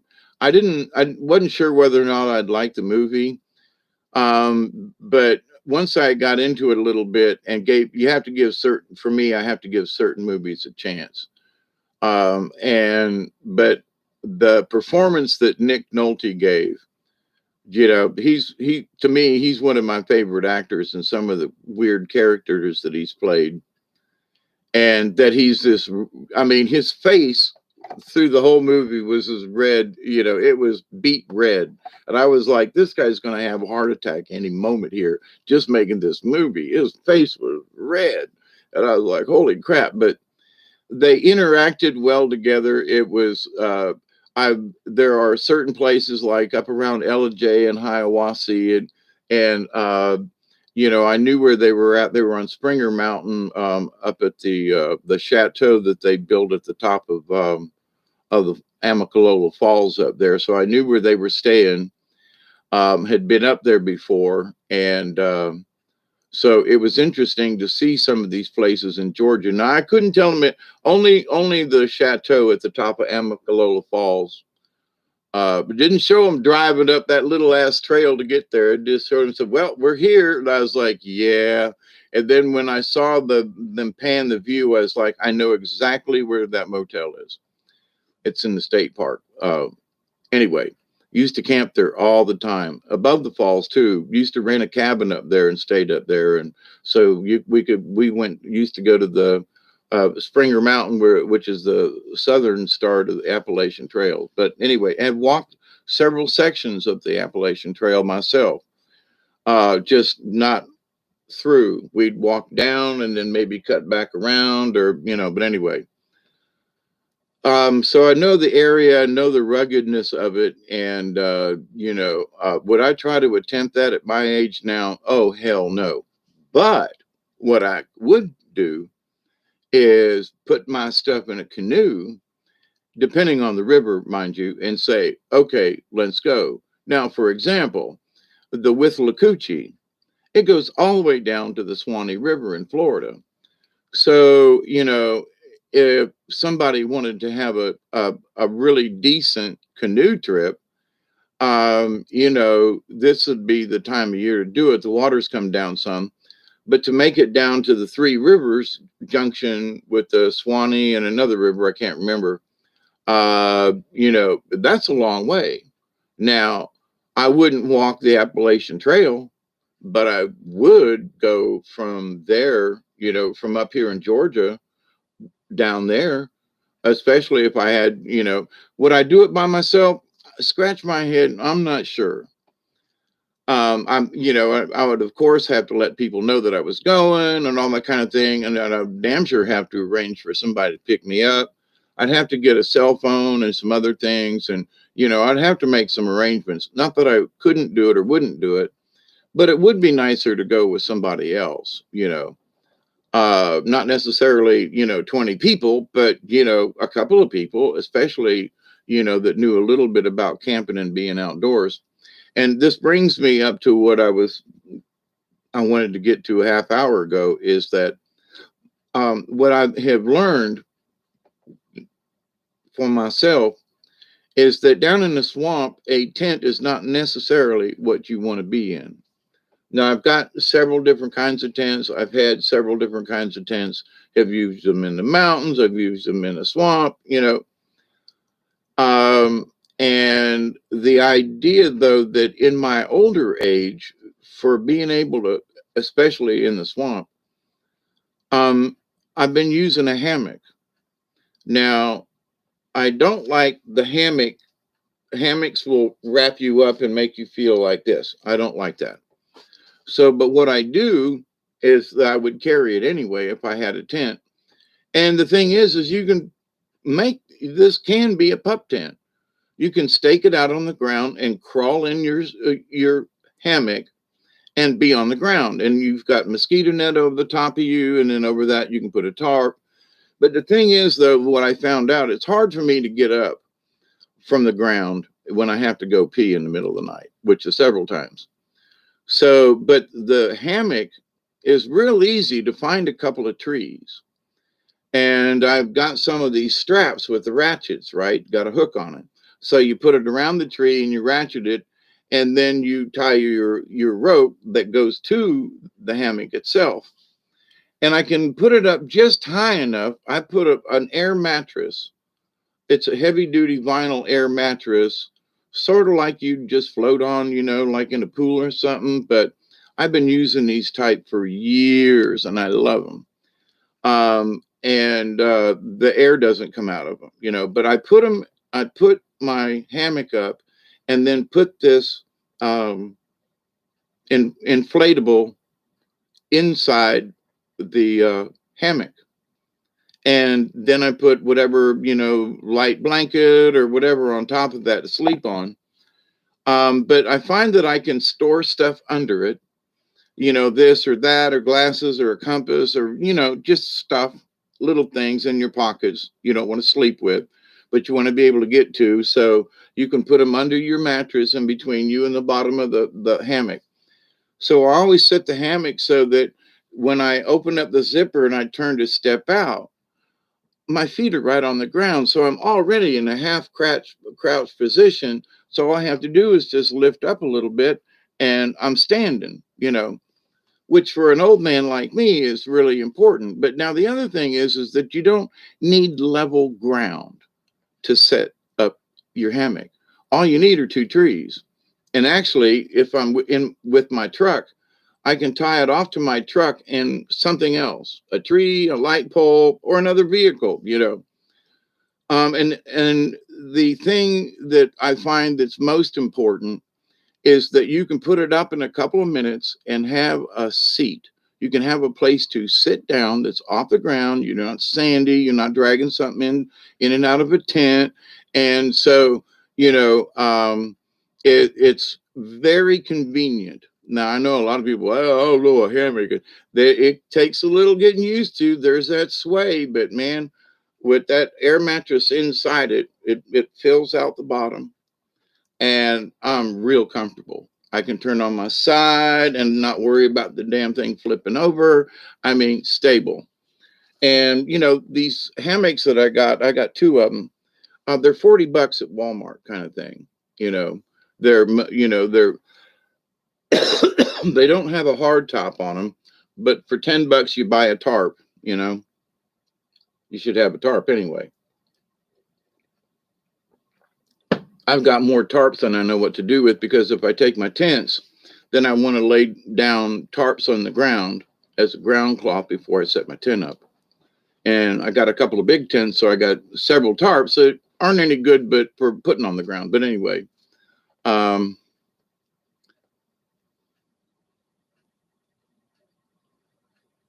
yeah, they have enclosed cots. But see, if you're camping on a river, then it's not, you ain't putting a cot on the kayak unless you got a big kayak. Now, if I was doing a long trip, I would obviously take my canoe, but for extra stuff, I would take a kayak and pull it behind the canoe. And you go, what? I've done it before. So the canoe, you can leave the cooler in it, you can do all this stuff, but I want to go paddling around the area, right? Camped right beside the river, on the river. So, but I don't want to take the canoe out because it's too big and bulky, and I got my stuff in it. So, and the kayak, well, there's all kinds of little doodads and stuff you can put in the kayak, but it's that the kayak now I can get in the kayak and go play around. So the canoe becomes the major one, and 20, 30 pounds in the kayak ain't nothing. And it'll fall right behind us, not hard to paddle even back upstream, for me. So I'll take the canoe, which has got big stuff, so if you needed a cot or something like that. But for me, if I'm just going to camp at the river and go canoeing and come back, different story. Okay. That's why I got the trailer. So I can put cots and stuff in it. And I got one myself. And I'm not opposed to them. It's just they're big, they're bulky and all this. So, and I've got two teepee tents that are pretty large, and they're Walmart based. And then I've got another one that is, it'll sleep 9 people. It's a big thing. It's got all kinds of poles, and it's a big one. And but it takes up room. I don't. I used to have several dome tents, but for whatever reason, I don't have a dome tent anymore. And one of the reasons why I went to the teepee tent is because at my age, I cannot bend down and get in and out of them damn things. So, and that's what pushed me. I used to have hammocks back in the day, but I don't like the idea of being snuggled in like this, right? And not having enough support on my back. And so, but when I got these last a couple of years ago, I've camped in it several times. I'm trying to figure out what I'm going to do with Duggar. Is he going to sleep under me? Or so part of me is going to have to go with a tent so I can have Duggar in the tent, where I would just take a hammock. But the thing about a hammock, though, is you can have a seat.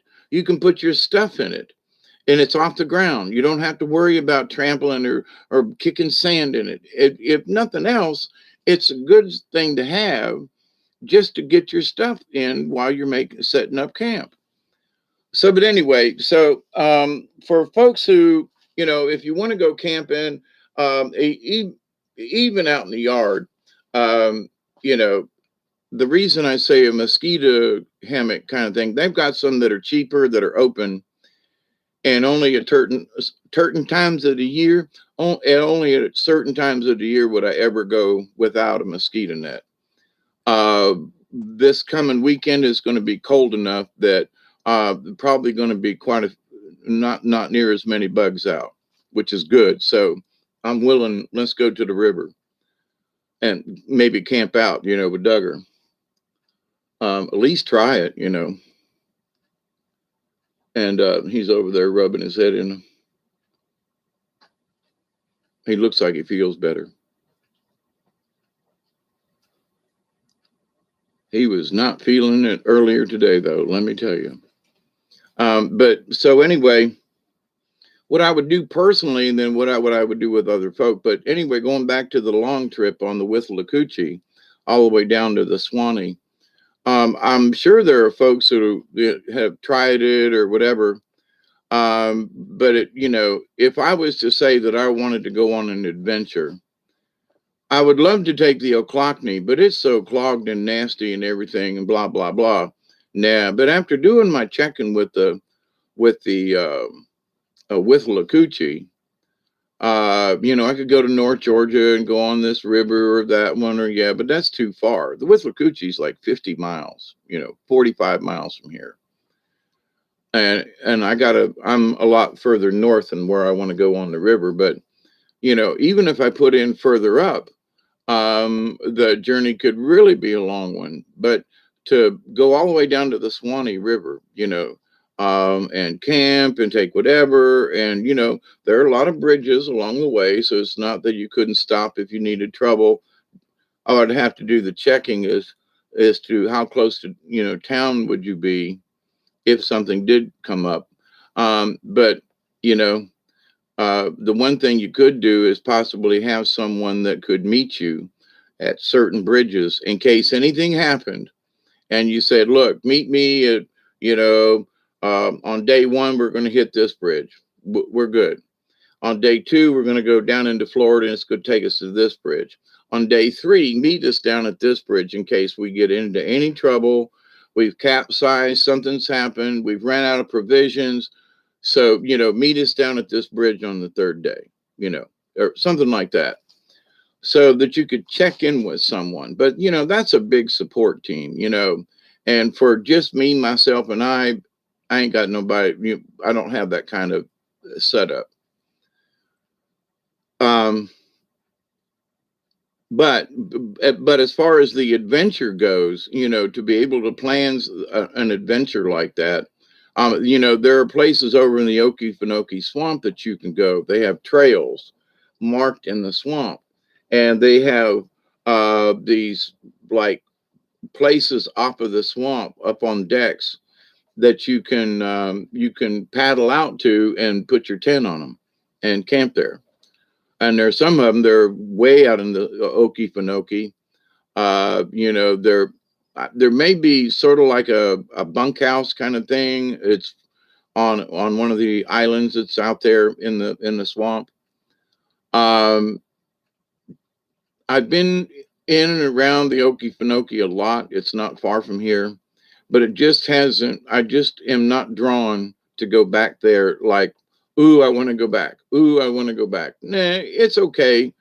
But other places, yeah, ooh, I want to go back there. So, but anyway.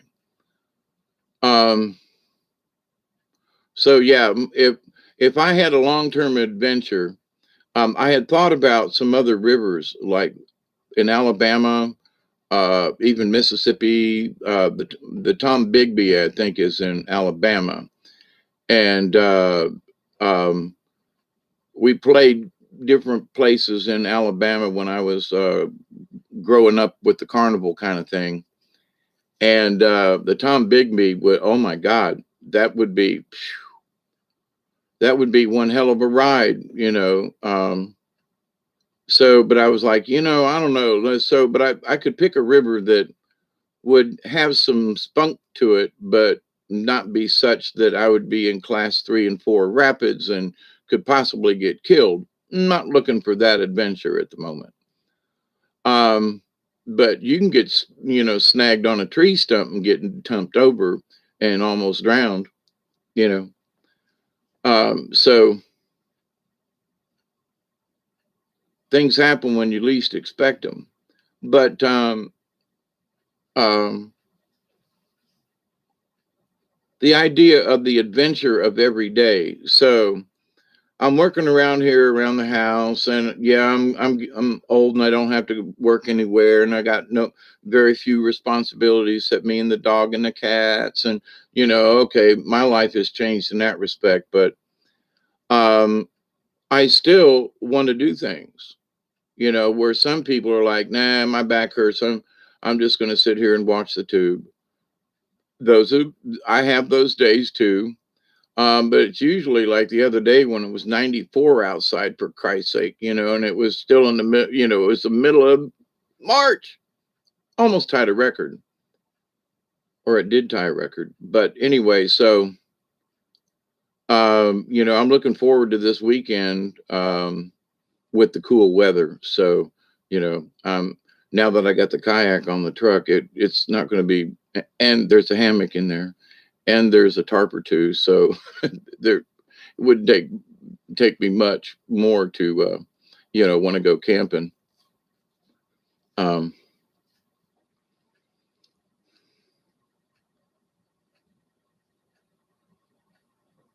you like the coochie word for some? Yeah, There's Withlacoochee. There's a bunch of coochies in rivers as you go down through Florida, by the way. There's the Steenhatchee, a lot of, there's a river up here just outside of Madison, and it's called, I can't think of the name of the river at the moment. I don't think it's a coochie, though. No. Anyway, it's got several springs on it, and one of them is a favorite swimming hole called Blue Springs. And there's the Itchnatuckney, which it used to be, now you can't take anything. It's you in the inner tube. That's all you can take now. And they're really strict with, and they should be, because people were trashing it. I might take some stuff, but I'll pick up trash versus throw it out. But the Withlacoochee is somewhere in between. In places, it's got a rock bottom where there are very few places on the Ochlockonee that you'll find a rock, let alone a rock. It's all sandy bottom, and way underneath is clay. So totally different kind of river and area and wildlife and etc. So, but anyway, so I want to go with my friend from bridge to bridge to go check it out. If he declines in, next week, not this weekend, but next week, if he declines, and my truck is running, or somehow, and if you get your butt down here, we might, I might take that risk, that we go over to, and at least, pick one of the bridges, and there are several nice places where there are boat ramps, and paddle upstream as far as we can, and see what it's like, drift downstream a little ways and paddle back, just to check out what is the terrain of the river bottom. It looks really good from Google Earth, though, let me tell you. So there are some weird sounding names for rivers. You betcha. Itchnatucknee doesn't sound as much fun as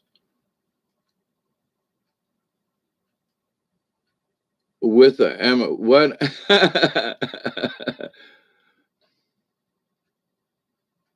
It's fun when couches are involved. Sign me up. Yep. Well, I consider my canoe a Cadillac, but it's still, you got to sit on the thing, Anyway, and in my the kayaks, I've learned that if I'm going somewhere, a lot of times, sitting on a boat cushion will change your tipping factor. So in my one kayak, I got to make another one, but in my one kayak, I've got a little a piece of special foam rubber with a hard backing on one side, and I just cut it out and put it in there, and it's only about that thick, but it helps cushion from that, my bony butt on that seat for several hours if I'm going to be paddling. But if you sit on a boat cushion, which I have done, it changed my center of gravity and I flipped over. And so I don't sit on anything anymore. But what I've noticed, though, that if I'm going somewhere and I'm going to camp or whatever, I take a tarp. I take just one of my tarps and fold it up and put it under me and behind me, because the seats on these things suck. And between my life jacket that I wear, that gives me the padding that I need while I'm sitting in the kayak.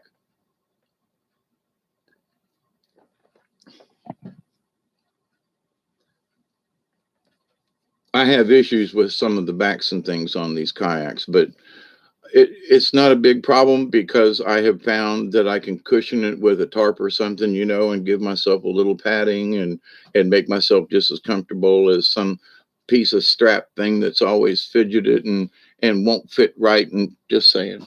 So, but anyway, and then if you have the tarp, if anything happens or rain, or you want to get out and spread it out just to have a place to sit on, I mean, shake it out, fold it back up, and sit on it on the way back home.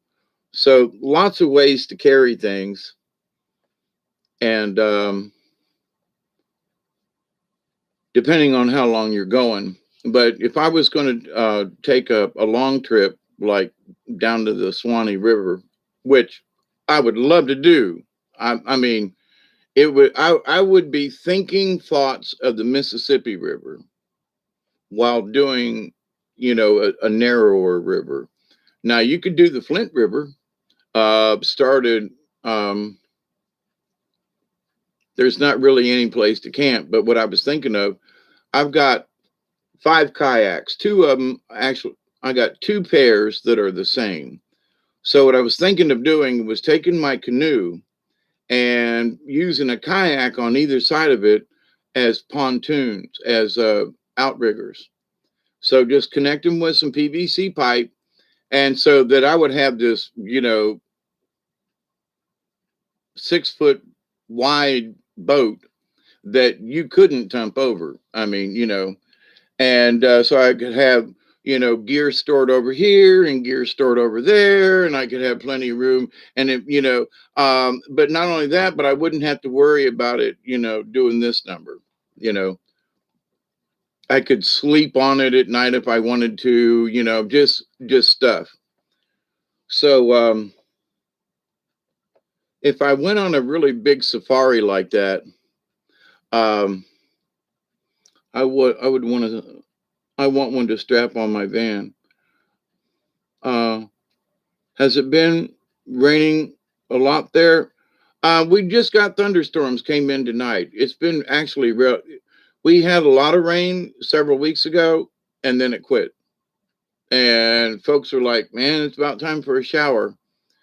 So we've had some very bad springs the last few years down here, to where the rivers will just barely run. I mean, they're like low, low. Um, and that's when the Flint's the best time to go over to, because it's really low and there's sandbars and stuff, and there are little rapids that are really quick. You could get into some really fun stuff without killing yourself on the Flint. But there are dams on the Flint, so if you started way up in Albany, it'd take you about a day ish to get down to the first bridge south of Albany on the Flint.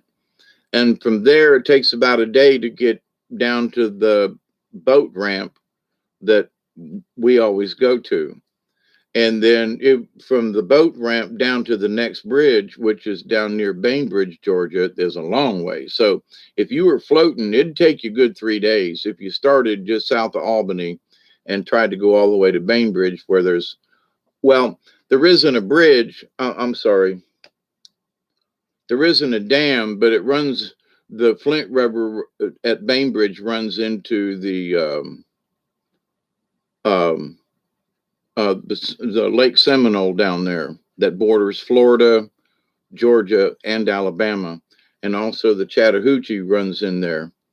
And the lake used to be beautiful, and now it's overgrown with this spirilla stuff that grows in the water that you can barely. It's even difficult to paddle or kayak. It's really hard because it's just nothing but weeds, and I mean way out in the middle. It's been a big issue for years. So, but if you were to take that journey on the Flint River, it's big and wide. You could make a big ass raft if you wanted to. Wouldn't have to worry about bumping into anything. And way back in the day, there used to be steamships on the river, and there are springs along the way in places. The Flint is a lot of it cuts through the Pelham Escarpment, which is a lot of limestone. And so when it's not muddy, the river's pretty clear. It's really nice. It runs pretty fast. But it's a much bigger river. The with Lakuchi, on the other hand, half as wide, not quite as much water going down it, not near as deep. Um, Seems to be more accommodating as far as canoe trips. I've been on the Broad River up in North Georgia, up around Athens and up in there near the Georgia Guidestones up there. Friend of mine lived up there. I used to go up and visit him all the time and go to the river. And they've got a, oh my God, let me tell you this little story before I let y'all go here after 2 hours of just yakking. Any caves along there? Yes, Isby, there is. Climax caves and several. There's a cave opening not too far from where I live. They call it the blowing hole. It's on private property, but it's like 8 miles from here. No, 10 miles. 10 miles. From the as the crow flies, it might be 12 by the road, but yeah, me too. Climax Cave, which is on an endangered list and all, is down near Climax, Georgia. And I would love to get back in that cave. But if you want to go down into the bottom of the caves, then you have to rappel down a rope about 50 feet. And if there's any water around, then rappelling down the water means, rappelling down the rope where you normally tie it off means that you're going to be climbing through a waterfall down to the bottom of the cave just to get in the thing. It's at the bottom of a ravine. So you just don't go walk in this one. You gotta climb down in that sumbitch to get in there.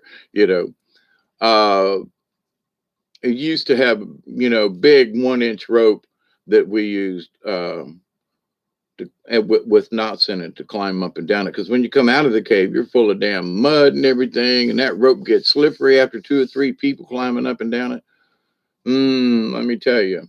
And after 2 or 3 or 4 hours in a cave of climbing and doing and everything, then you got to climb up a ladder. Up a rope to get out. You find out really quick how tired you get. That's like for me, taking the canoe off of my truck ain't nothing, right? But I go paddling for 4, 5, 6 hours, and I come back off the river, and I'm tired. I grab that canoe and go, whoa, who put 50 pounds on this mofo? It gets heavy because, all the paddling and everything, and I'm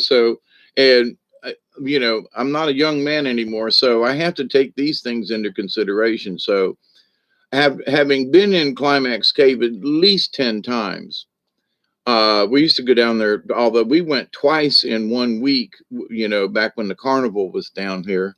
I used to give tours for folks, me and my brother and some other folks from the carnival, when we was playing Thomasville and Cairo and all in there, man, we'd close the show and go spelunking all night, and I'd get out about 3 or 4 in the morning, and then go get a couple hours sleep and we did that 2 or 3 times in 1 week 1 year. So yeah, been in Climax Cave. The scenery has changed around that area. And even if I had to pay somebody, or, supposedly you're supposed to get in touch with the landowner, we used to just sneak in. But now if I was to like go in the cave, I would ask them, and, and all that kind of thing. And rather than trying to just sneak in. Also for the fact that I'd want them to know that I was going in there and that I had been in there before, much to their dismay, probably. But there are spelunking groups from Florida State. There's Florida Caverns, which, people down in Florida go, ooh, you should go to Florida Caverns. And I went to Florida Caverns, and people was like, what did you think? Wasn't it great? And I was like, no. I'm like, well, what do you mean? Because I've been in Climax Cave. And when you're in Climax Cave, you're standing on a mound of dirt, rocks, maybe the ceiling, and it's 30 feet above you to the ceiling of this cave, right? In one place there in the tea room, sticking out of the ceiling are where people put pipes down to drill wells. You can look up in the ceiling, there's a pipe sticking out, from whatever they were doing up yonder.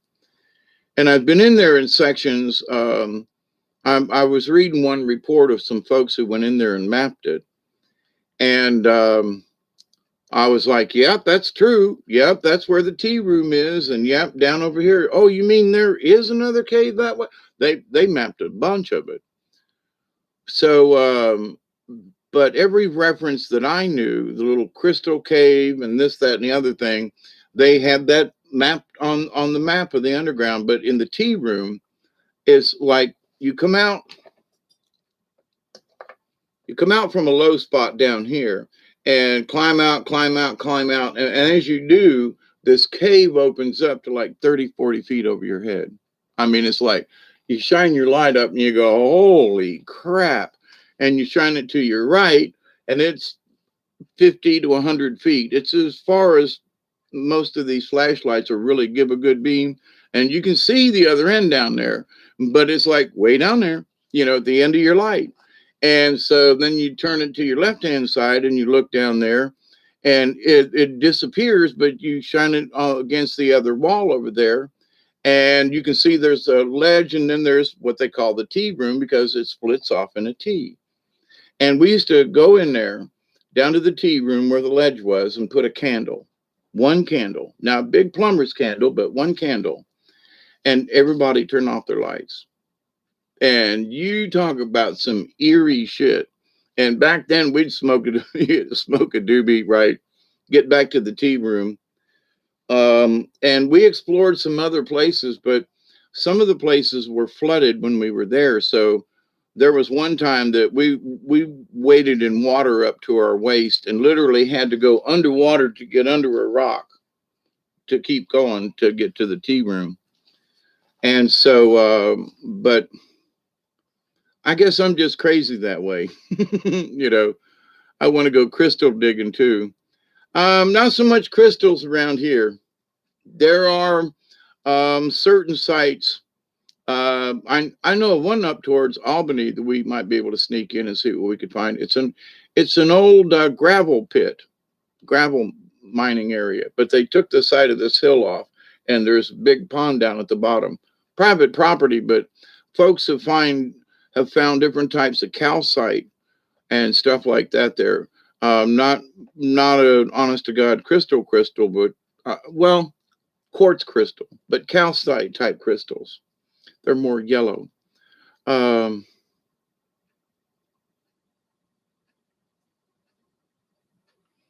Any swamp man encounters? Let me tell you, there have been times where my friend Serge that passed away. There's the property that he rented allowed him to go on the rest of the property. There was like 1,500 acres, and his house, the house that he rented, was way up on the hill, and across the field and down into the woods, and down and down and down was the Big Oclockney River. But it was almost right between two bridges. The 188 bridge was south of us, and north of us is what they call the B line, the bridge at the B line. And so the property was halfway between the bridges, and we went to both bridges. The southern one damn near killed us getting back, but we made it to the bridge and came back. The water was real low. Oh my God, we had to walk a long way. But anyway, it was in the water. It was fun. But we're talking a couple of miles. But anyway, ooh, trying to rain again. Come on, we need a little bit. But camping down there with nobody for at least a mile in any direction. No one lives, no lights, no nothing. And the things that you can hear, and I've seen signs of some really weird stuff, but I couldn't say that it was a swamp thing. But there would be lights down there in the woods when there's there's not supposed to be any lights in the woods. And, eerie, like sort of yellowish green, almost like a firefly, maybe a little more greenish tint. And we just have a little campfire down on the bank, and you could see across the swamp and back up behind you. So you know and there's not a soul around for a long way. You Way up in the distance, you can hear a car go across the bridge, which is about 2 miles away. And it's amazing how certain car sounds on a highway, and truck tires and bridges. But anyway, but there's been some spooky stuff, and I don't know about swamp men, but I would swear to God that there were ghosties in some of these places. Uh, just ghosties. Um, the old time stories. There's a cemetery that's there, and um, it was a white cemetery. It used to be the church. Church burned down. The people bought up all the property, but the cemetery's there. But no, I mean, and you can see where trees were planted and stuff. But if you didn't know that cemetery was there up on that hill, it just looks like some woods. But what a lot of folks didn't know was at the bottom of the hill was the Negro cemetery. And so when folks came in years later, they wouldn't bury them in the same, but they buried them down at the bottom of the hill. Now this goes way back in the early 1800s. This was a big farm. They had several shacks and houses on it. Uh, Not anymore.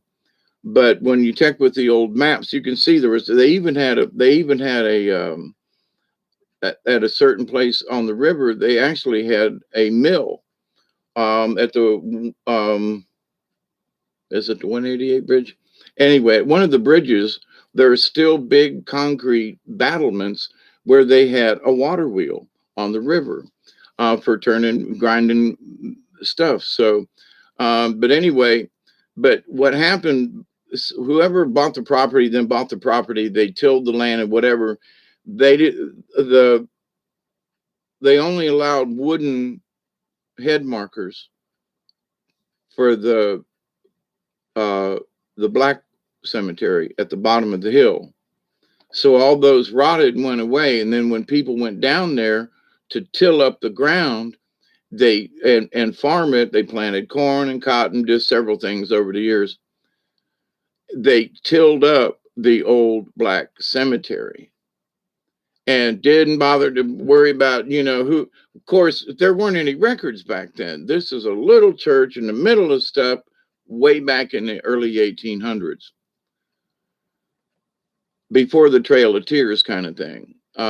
So and later on, up in through the days of slavery, but all the wooden coffins and things, and so every time they would harrow that bottom edge of that field down there in the corner, we'd walk down there. There's all kinds of stuff that would come up when they turned the ground up. So we didn't find any bones, but some other folks had found bones and like tops of the caskets and stuff like that, because over the years the water had rushed down, and there's just a creepy feeling in certain parts down there that your hair just stands up on the back of your neck, on your arm, and you just go, I don't know what's going on here, but I think I'll move. I think I'll find another spot. And there are a couple of places like that down in the swamp but in doing the digging that we did for trying to do history, because Serge and I were just, and knowing some of the old timers that lived back, in the early 1900s, grew up on them farms and knew people and remembered when the church still stood there and blah, blah, blah. And so now, if you didn't know you had any kinfolk or whatever, folks would never know. And now, see, those old cemeteries are the ones I like to find.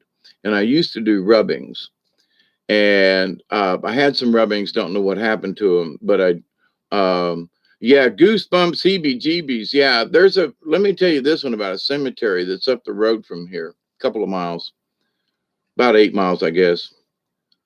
A little cemetery up on this little hill, right? Now, I had just moved down here, so this was living on the property. It was like 84, 85, 86, maybe. Found this little cemetery. A friend of mine says, "Hey, let's go ride around and smoke one," right? Because my wife at the time, she wouldn't let me smoke around her. So we, take a ride. Well, we found this little cemetery, and it was in the early spring to where they had just, like my neighbors have done. They burn property, right? Get the pine needles off, and we noticed that it's the Holland brothers.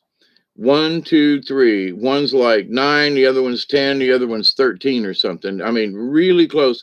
And they all died within a day of each other. So looking back, it was 1913, 14, something like that, right? So at the time, what the interesting thing was that the fire had moved up the hill and had burnt several places in the cemetery. It's not a very big one. But and my friend, he's not into heebie-jeebie stuff. There was the where these three brothers are buried. There was a straight line that outlined where the fire went, and it was like somebody had strung a line, and the fire had come across several other graves, and some sunken graves. Really got to be careful in some of them areas like that, but had just calmly burned through. And but it got to those three brothers, the Holland boys, and there was this, looked like somebody had drawn a rectangle. I mean, it was perfect. We stopped and looked at each other and looked at the ground and looked at the thing, and there was grass that could have burned. It wasn't like, there. Now down on the bottom side, it was more clay and gravel, but on the top and down this side and partially over here, it was a rectangle. And we looked at each other and got chilly chills. So, and I've been there several times at night. Why nighttime would be different than daytime, in that trying to catch some orbs. And I realized that I just didn't have any business going there, because I could feel something. And if I could feel it, I doesn't necessarily mean I want to take a picture of it. You know what I mean, Delaney?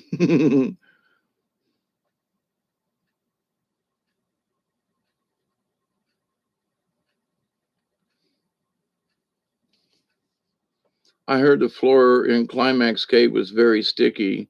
Better bring a blanket. Yeah, blanket wouldn't do you any good. Blanket wouldn't do you any good. Um, a small piece of plastic that you could roll up and stick in your pants or something, or a pack. Yeah, that would work. Blankie, no, but I get what you mean.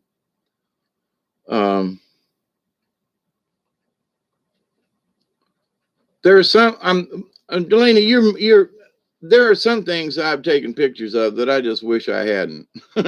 you know, and so in those respects, when I feel that kind of gitchiness getting on, I would just prefer not to know what they look like. You know what I mean? It's creepy enough as it is.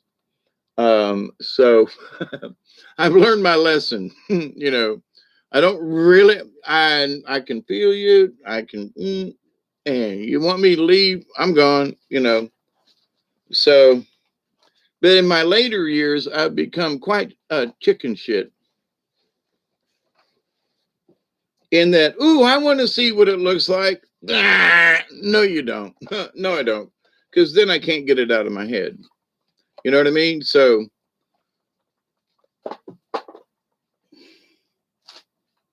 oop, I missed. I am looking forward, though, to being down at the river where I normally go down, and um,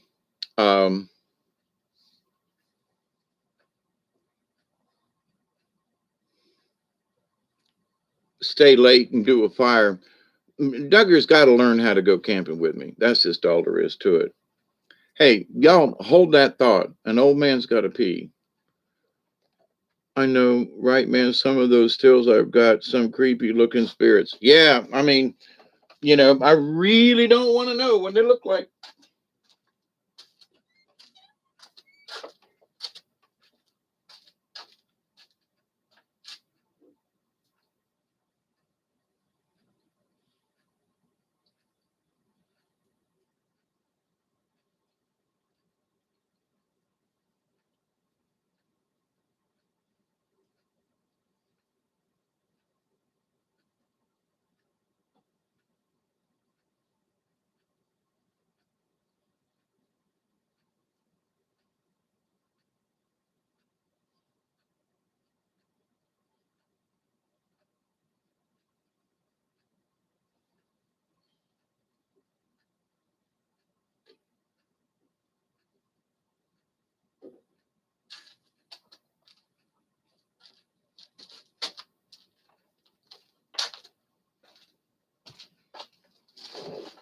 Boy, I had to go right then. Intermission, yeah, for a second. I mean, it was like, gotta go. That's what old age will do to you. Um, and I'm sorry for all the jokes I made to folks back in the day when I didn't understand about incontinence. Shame on me. I don't fear them. Isby, I will say this.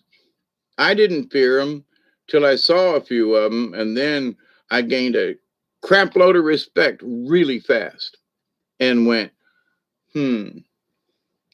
And interesting, I know we have really gotten off of the subject on this, but don't we normally after 2 hours? Um, there are stories of the boogeyman or the bogeyman, and was watching a couple of programs, and that like the Russians and the Slavic folk, even Norwegians and Sweden, and there are different countries that have had stories of the boogeyman, the bogeyman, and Native American stories. He is, it's what you do not name. Now there were, which is like, why would you want to? And they did it to us kids when I was growing up too. Go to sleep or the boogeyman will get you. Well, wait a minute, hang on. Who is this boogeyman and what does he look like? You don't want to look at it. You don't want to know what he looks like. Well, if he's that bad, but with all these horror stories and movies and things that have been out, we get a pretty good idea what some of these critters actually look like. Some of them are termed fiends, others are literally aliens among us, quite frankly.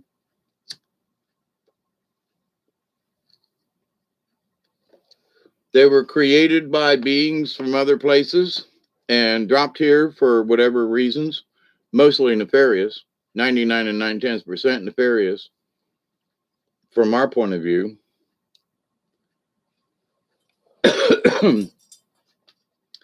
And that, you really don't want to see them, because if you do, then that might be the last time you see them, first and last. So be careful what you wish for.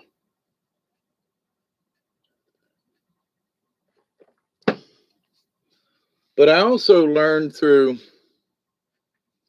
things in the swamp and being the only person there, when you're by yourself. I mean, I got Duggar now, but and I had Sasha, and she would alert me at times when there were things in the, and I mean boogeyman kind of things. But when you're by yourself, and I mean, and they're miles from anybody anywhere, sure enough, and you think now anything could come walk out of them woods and get me.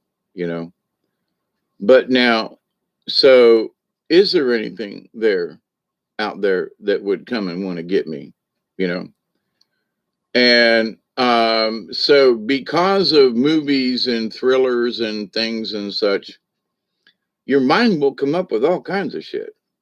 I'm telling you, you'll be hearing stuff and think. And so, but over the years, I've just become aware. And if I feel something creepy, I'll I'll know it, Oh, let me get the light. Now it might be that I hear a noise and a scratching or something, but I won't turn the light on, which is interesting. If something that feels like it's creepy, I'll turn the light on. Ain't that weird? Like if it's something really creepy, I want to see it before it eats me, you know. Um,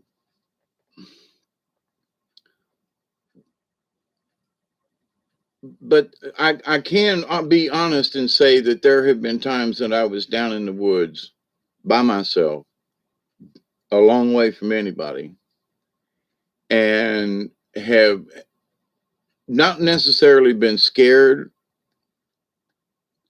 I would say a little frightened in that, you know, something unnatural sounded, a certain cry or a certain, I can identify a thing. Well, that was a bird, or that was a this, or that was a that, or and then there are those things that are, you go, what the fuck was that? And you got no other words to say it, but what the fuck was that? And you're sitting by your little campfire, and it's dancing these shadows, and you go, what the fuck was that? And you just sit there, because to move around or whatever, you're best to just be in one spot.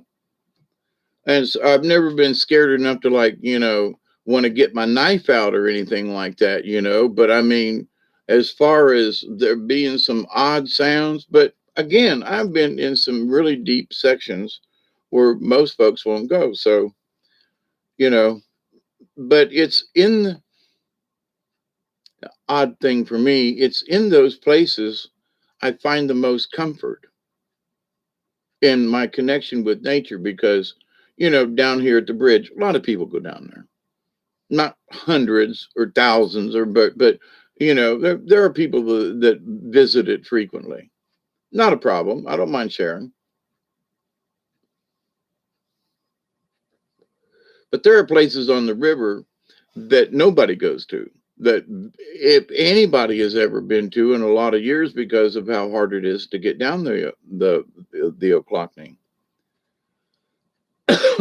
And so you stop and think, wait a minute, lots of people come through here, but then you get into certain areas of the river and you go, very few people come through here. Why? Because you can tell there are logs across the river where a half a mile or so back, somebody had cut the log out. You go a little further down the river, there's a log about the same size, nobody's cut it. And it's not a recent tree, it's been down. So people will have gone down the river up to a point. And if I ever take my canoe down these certain sections, I'm going to take my chainsaw, because I want to cut some of these sections out wide enough for me to get through. I ain't worried about nobody else, but I want to be able to canoe them. Um, but if I can get through them, a lot of other people can too. Just saying, the width of my canoe, 3 feet, cut a section out of a big tree log. And some of these trees, two people can't put their arms around. That's how big these trees are that have fallen in. So it ain't like you can just go around them. They're roadblocks.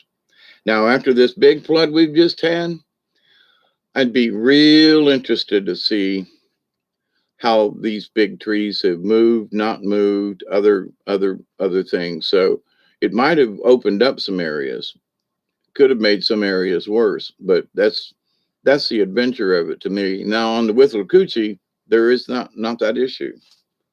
So it's going to be a totally different ride. So, but anyway, I've been here for 2.5 hours, just talking shit. But I felt like I needed to be on just to. Delaney says, I want to investigate the Bray Road Wolfman in the county over from me. That'd be interesting. What happens when you fear a dog or a wolf? All animals smell your fear, Isby. Every animal. I don't have fear. I have a lion birthmark on my heart, literally. Wow, that's interesting.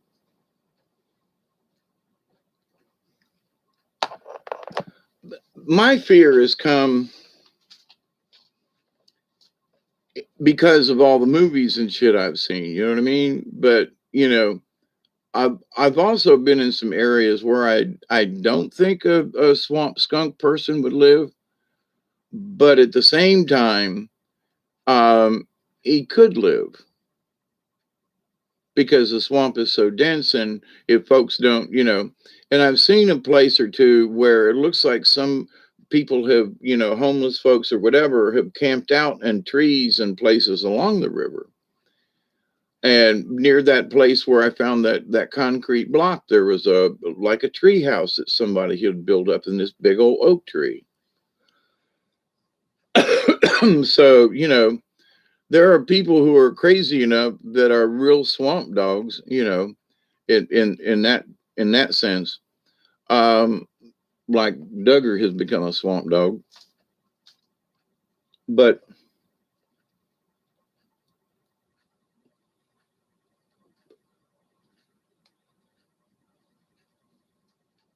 I've literally faced a bear in the Ozarks on the Buffalo River in the middle of nowhere. I mean, there was nowhere you was going to get a ride if something had happened.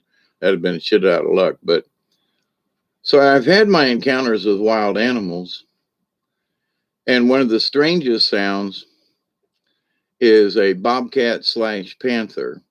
And they do have panthers around here. The Florida panther that wanders up here. Georgia's got panthers, and there's a lot of bobcats. But of all the years that I have literally just slept on the ground beside a campfire, nothing around me, no protection, no knife, no, bugs, spider or two, yeah. But as far as to wake up with a granddaddy long legs on your face, um, but wanting to be close to Mother Earth. But I, never had snakes or anything like that. Knock on wood. Had a skunk right outside the tent one time, and we sat in the tent and watched him go, hang around the fire. And then I learned don't leave shit out around the fire. It was way back in my early days, but we sat there and watched that skunk and was like, please Jesus, go anywhere but this direction, And he meandered off, but whoo.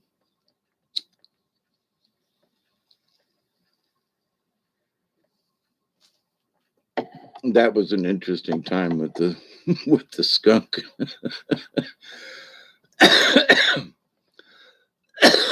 That might have terrified me more than anything else, was seeing that skunk with his ass towards us. I have been in the Smoky Mountains and where there are wild boar, and come around a curve, on a trail there, and there'd be 4 or 5 of them little boar hogs out there, and they'll rip you a new one if you don't watch out. So I've been in the Smoky Mountains and walked up on bear cub and bear in the area and have gotten out.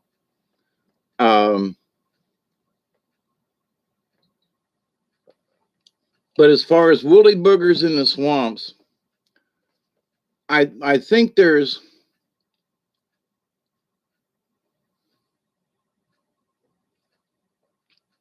I want to say there are times when it feels like the spirits of the pioneers.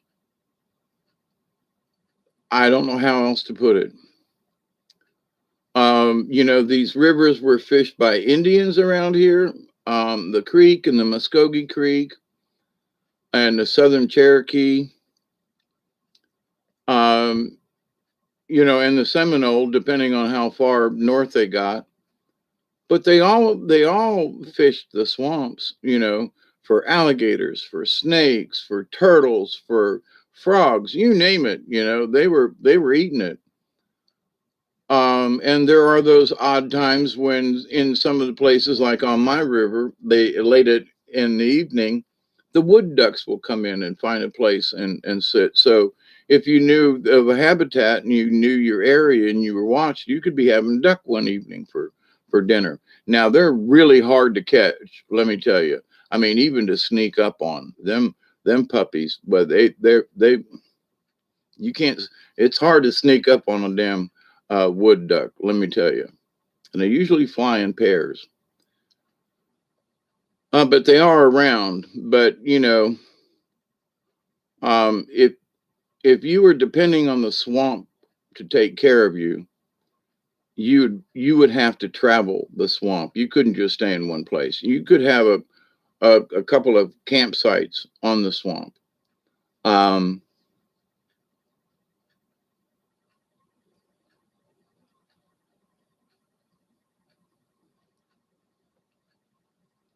yeah, they'll walk right past you. So will armadillos. You know, armadillos are chewing up my yard again. I think that's one of the things that Duggar goes after. There are several holes around here where it looks like armadillos have dug in and live in, and they're a pain in the neck, pain in the foot too if you step in one of their holes. But I've had other critters walk right by me when I was down checking on the camp, the river camp, which I really want to get to, fix my trails up.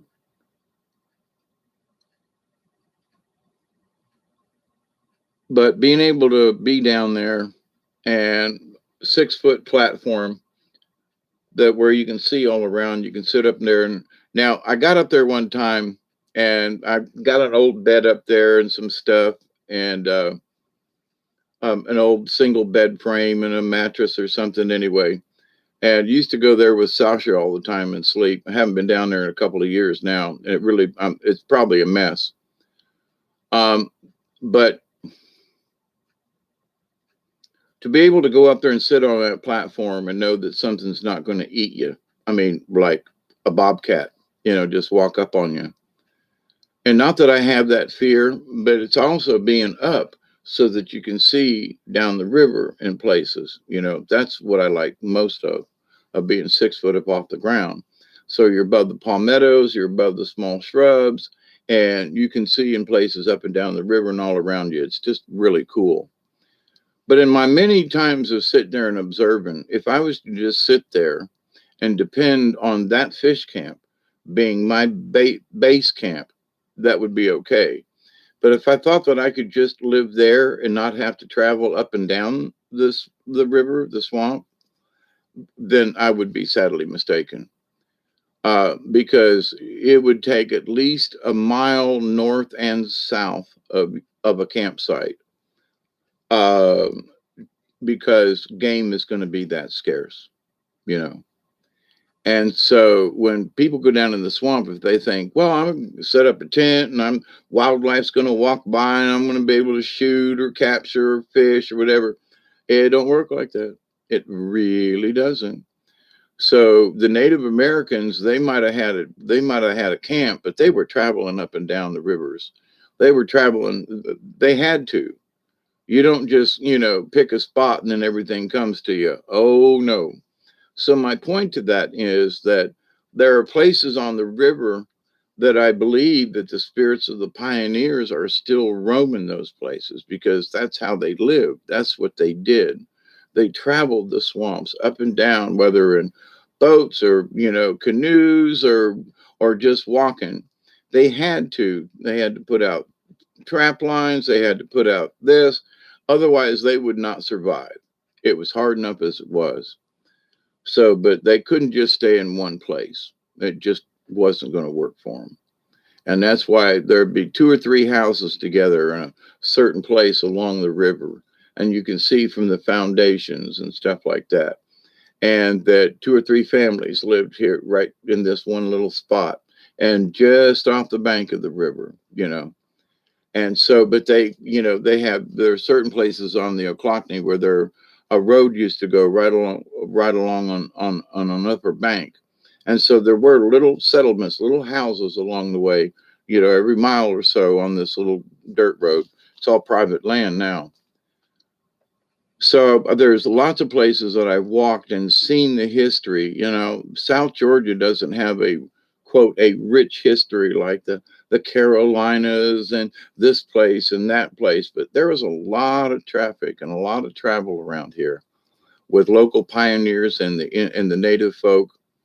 And so for, you know, for me to, to now there's too many sandy bottoms, for example, around on the Ochlockonee. But if I was to find an arrowhead, it wouldn't surprise me. Is my point. It would surprise me in that it got settled down in the sand, and you have to feel down in the sand for these kind of things, almost like digging for gold. But you have to sift them out of the sand and out of the bottoms to get the good stuff. But most people just say, "Nah, it's just swampland." Yeah, but people used to live here, and people traveled through here, and there were native tribes, and there were native communities, and the only way they could survive back in those days was to travel these rivers, these creek beds. There are places along that the story was that in order to mark their path, they would bend a sapling over like this, and then like this. And there would be places along the river where there are these trees that grow this way. And it doesn't look natural at all. Um, Now, where those markers on the river, there are those of us. Now, the only reason I don't believe it is because the trees aren't old enough.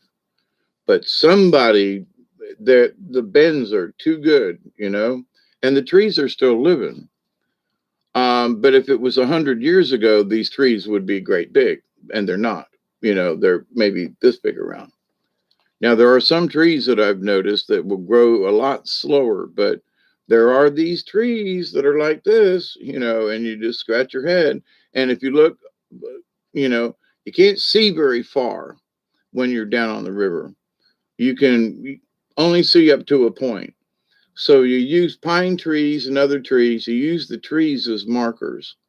So you say, there's that tree off in the distance, and that, because you can't see anything here.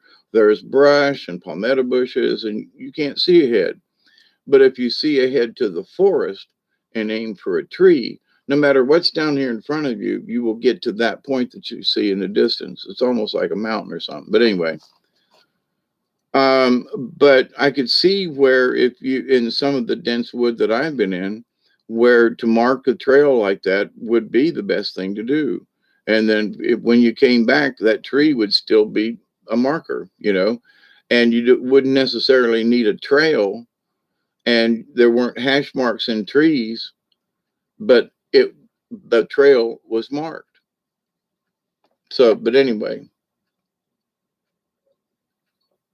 and I was down out back a couple of days ago and saw a couple of big old giant um, fat lighter knots, fat lighter pine tree, basically. And these things are, I've been here almost 40 years, and they were here when I got here. So these ancient logs are, the trees, God knows how long these pine knots have been sticking up out of the ground. But the history.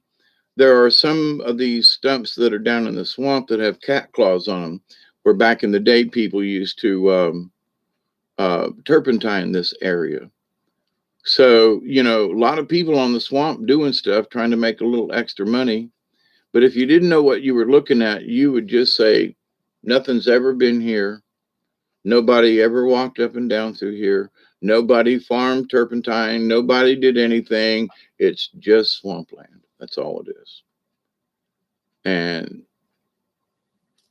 we'd be surprised if we lived back then. That's why I think, in a way, because I was in this area, like where I live, back when I was a mean some bitch back in the day. So there are certain things I just seem to know, um, or to maybe understand would be the issue. And those people back then, to swing back around to the topic of this video, which I haven't forgotten, is that, they were dying every day. There was mosquitoes, there was malaria, there was, them 3 Holland boys that I found out later on died of the Spanish flu thing back in 1913, 14. They were part of, that's why a lot of little cemeteries exist around in the county that just aren't, there's, 10 people here, there's 15 people over here. And it was because there were so many people dying that they didn't have time to take them to churches. Families and friends in the neighborhood, they just planted them right there. But farmland was sold, and I know several places where just off the road there's an old cemetery like that one that's over here. You got to walk through private property to get to it. But if anybody caught us there and said, "What are you doing there, boy?" I'd say, "Well, I come to the cemetery," and they can't tell you no. Now I can't be walking through their fields, but I could walk to the cemetery anyway. You can walk along the edge of a plowed field to get to where the cemetery is, but you know, um, it's like archaeology. Nobody knows the damn thing exists there. Nobody cares that there's a cemetery there. There were places up in North Georgia that I was at, that little cemeteries that sat up on a hill, and it was because of the Indian wars back in the day. And up on the hill, that's where the white folk were buried, because I talked to people back in the day. And then I found down the hill, down where there were large piles of stones just piled up in places. And you just don't do that. It's a flat area, and here's this big pile of rock.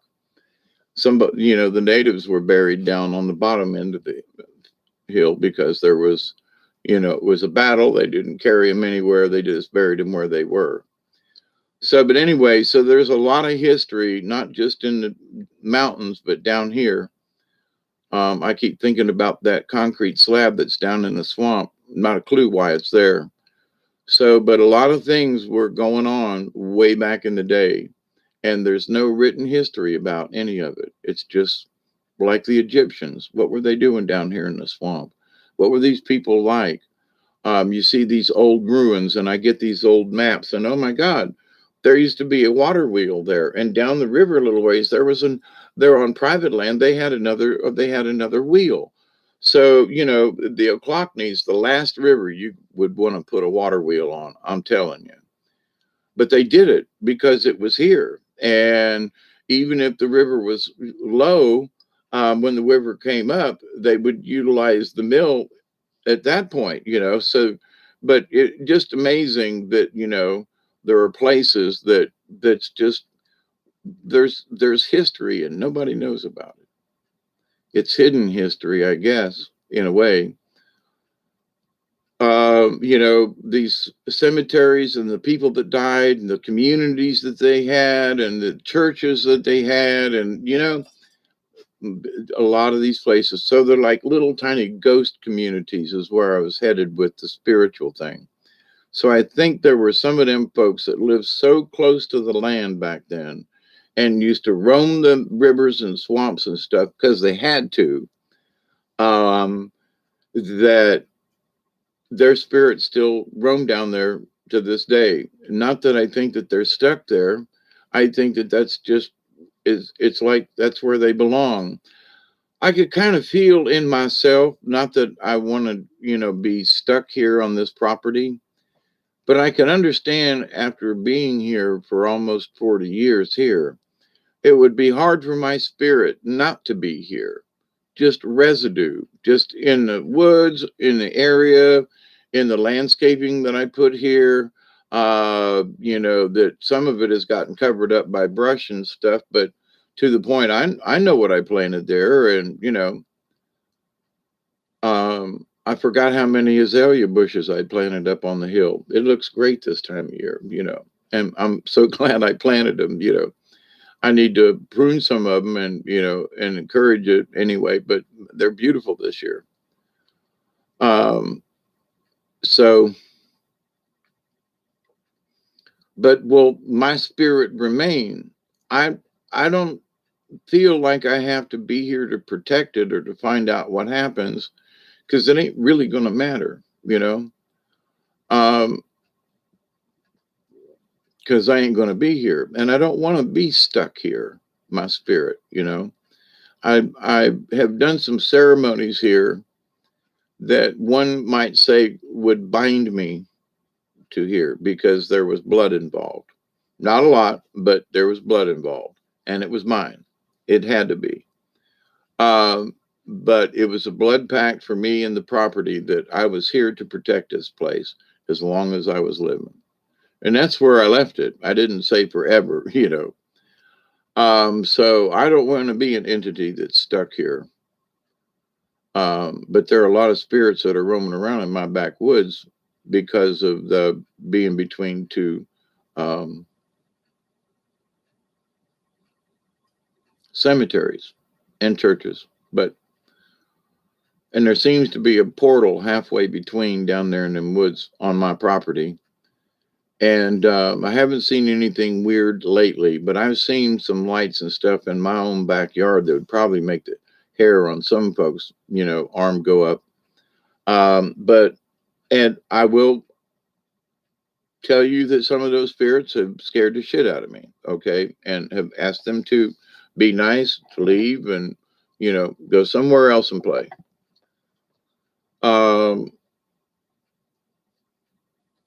But then how do I put this?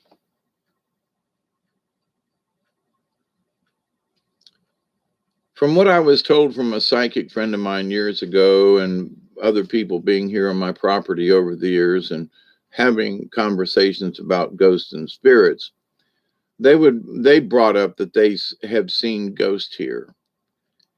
And so one of the things that was supposedly that the one is a little girl spirit about 10 or 12 and didn't like me at all.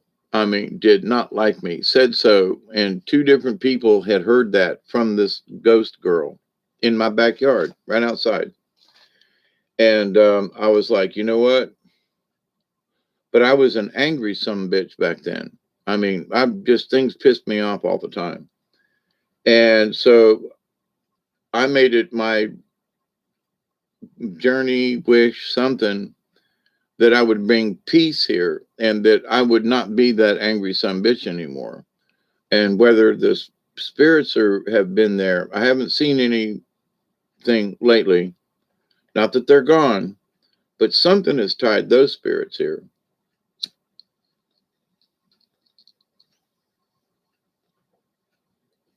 Okay, it's almost 3:20, so I started a little early. But I'm going to make this a 3-hour one. Is Michelle still in the house? I'm going to blame this on her. Hey, ST, how you doing?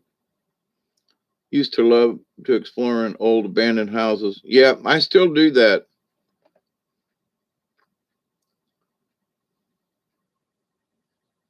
Yeah, parts of it are made in South Georgia. Georgia, David Castle. Yes, yeah. About The Walking Dead. Yes.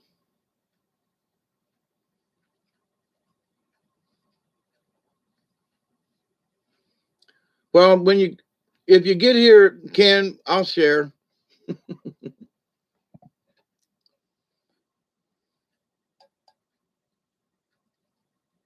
Hola, peeps, back at you, ST.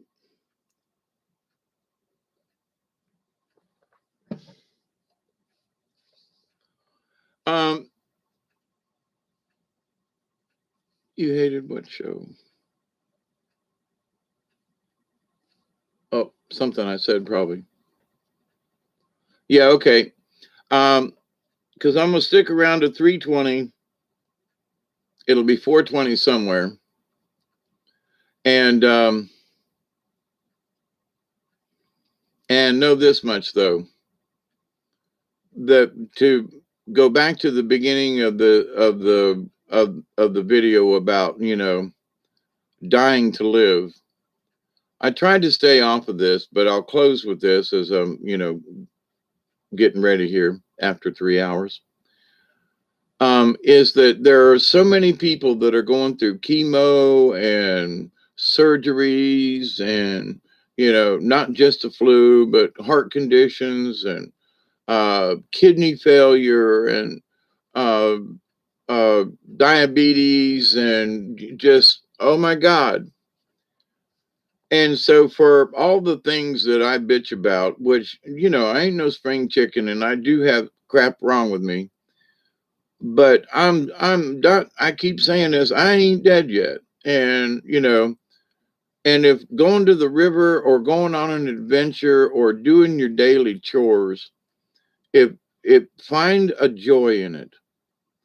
And as hard as it is to lift that kind, as hard as it is to do this, as hard as it is to put up with the dog, as hard as it is to do, if I said, oh crap, it's too much trouble, then I would never go to the river again. And that just ain't happening. It just ain't happening. It just ain't happening.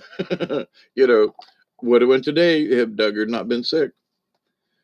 But I was hesitating because of the rain too, and I'm glad I waited on that. But now I'm kind of wondering whether or not I can actually camp this weekend, or should.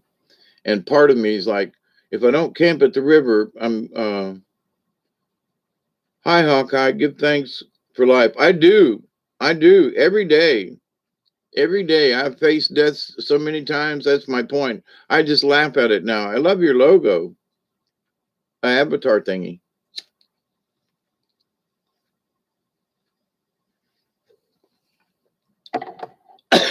So a few years back, I was all worried about death.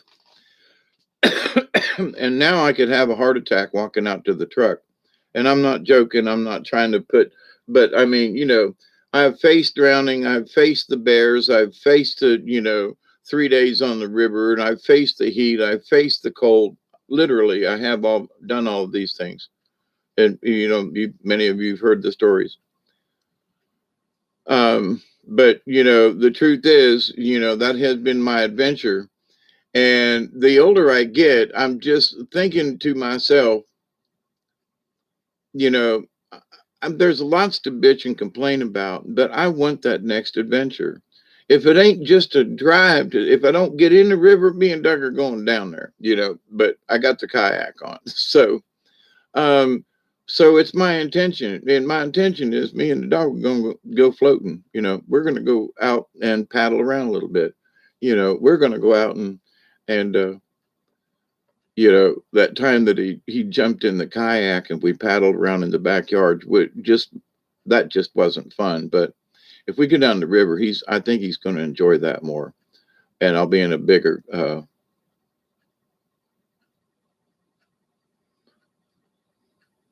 Yeah, face death and then you embrace life. Yeah, I'm still embracing life. That's just my point.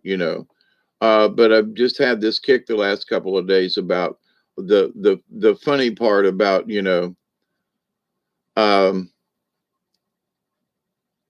I can't think that I'm 50 something.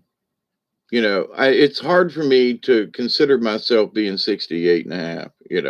And I'm like, yeah, but now, oh, screw it. This is what I've told people before, and I believe it for myself. Is your leg broke? No, it's sore. Is it broke? No. What about your arm? Is your arm broke? No. My shoulder's sore. Yeah, but is it broke? No. Okay, then get your nappy ass up. Period. So walking up the driveway every day to drop off what little garbage or something, and it has been my new thing to every day that I walk up the driveway with Duggar and we have a little time and I check the mail and blah blah blah. And it's a nice little hike uphill, not bad. That I'm throwing something away every day. So I'm going through my shed and going, you're gone, you're gone, you're gone, you're gone. Let's go to the garbage. So I'm also walking. I'm outside. I'm in the fresh air, all that good stuff. Nice walk up the hill. And that yesterday didn't want to do anything. I mean, I was just like, yeah, I'm going to putz around. That's about it. And then I went up the hill. Made myself walk up the hill instead of just putz around down here. Now check the mail tomorrow. Nope, go. Find something, take to the garbage. Okay, okay.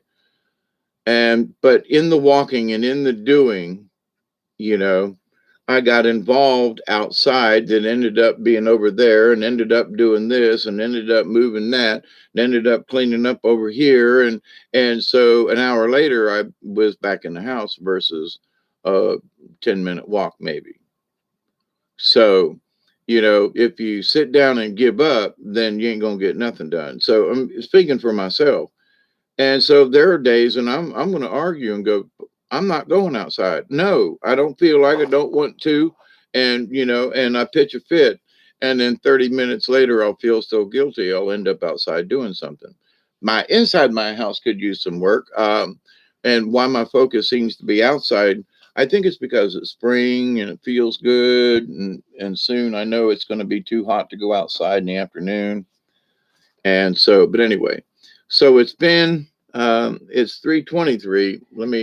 Let me do one more here and finish this up with you, my dear friends. And I know this has been an oblong kind of story, mostly about kayaking and camping and stuff, but um, there's so many good things that you can receive by simply the act of going camping. And even I've been, as much as I don't like to go to parks, every time I've been in a park, and there are most folks that camp in parks like a, state park or something, most of these folks are good people. And, there have been times and, you're just going up to the washroom or something, and you're walking around in the evening. Hi, how you doing? Where are you from? Blah, blah, blah. You know, um, that there are people that you meet and interesting stories to be heard. And all the places that I've been, when people say, well, what was your profession? And I say, storyteller, puppeteer, they go, oh, really? What kind of stories? And, that'll get folks going. But it'll also say, well, what kind of stories you know? Or they'll say, well, I knew someone who blah, blah, blah. So anyway, the thing is that camping by oneself or, one or two people or, small group versus, and I mean, in a basic wilderness area kind of deal, ain't nobody around. Um, Now you might, they're like the one place that have camped on a lot, is less than a mile from a bridge. And it's even less than that from from a train trestle. You have to go under the train trestle, big creosoted wooden thing. Um, you have to cross under it to get to the campsite I'm speaking of. And at the campsite, you can see the train trestle. But when a train goes through there in the middle of the night, oh my God, the noise and the rattling and the thingy and it's really interesting. But there, it depends on where you're at and what kind of terrain and so forth. And around here, sometimes you have to put up with even down at the one place, uh, the bridge is a mile away easy, and you can still hear trucks go down the across the bridge. And some vehicles, you could probably hear my truck is it's bad muffler. But the idea though that so the only place near here that I've been to is that place where I met the water nymph type fairy folk. Couldn't hear anything, not a dog bark. Everywhere you looked, anywhere you looked, there wasn't a light anywhere. Even down in the swamp, sometimes there'll be way off in the distance.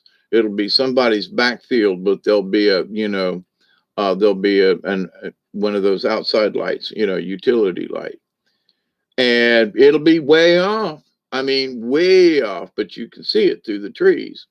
Well, when I was down there at South Georgia, almost on the Florida line, down Hawthorne Trail, south of Cairo, um, that there wasn't a light anywhere. Nothing, nothing, nothing. I mean, nothing, you know. And not a distant truck, not a dog bark, nothing, you know. And so for me around here, um, that's the most remote area. And I mean, it's just north of Tallahassee and Florida line, so it's not like there aren't places around it. But for it being where it is, uh, it's really quiet down there. It's in a way that was spooky in that there wasn't anything around. That was spooky.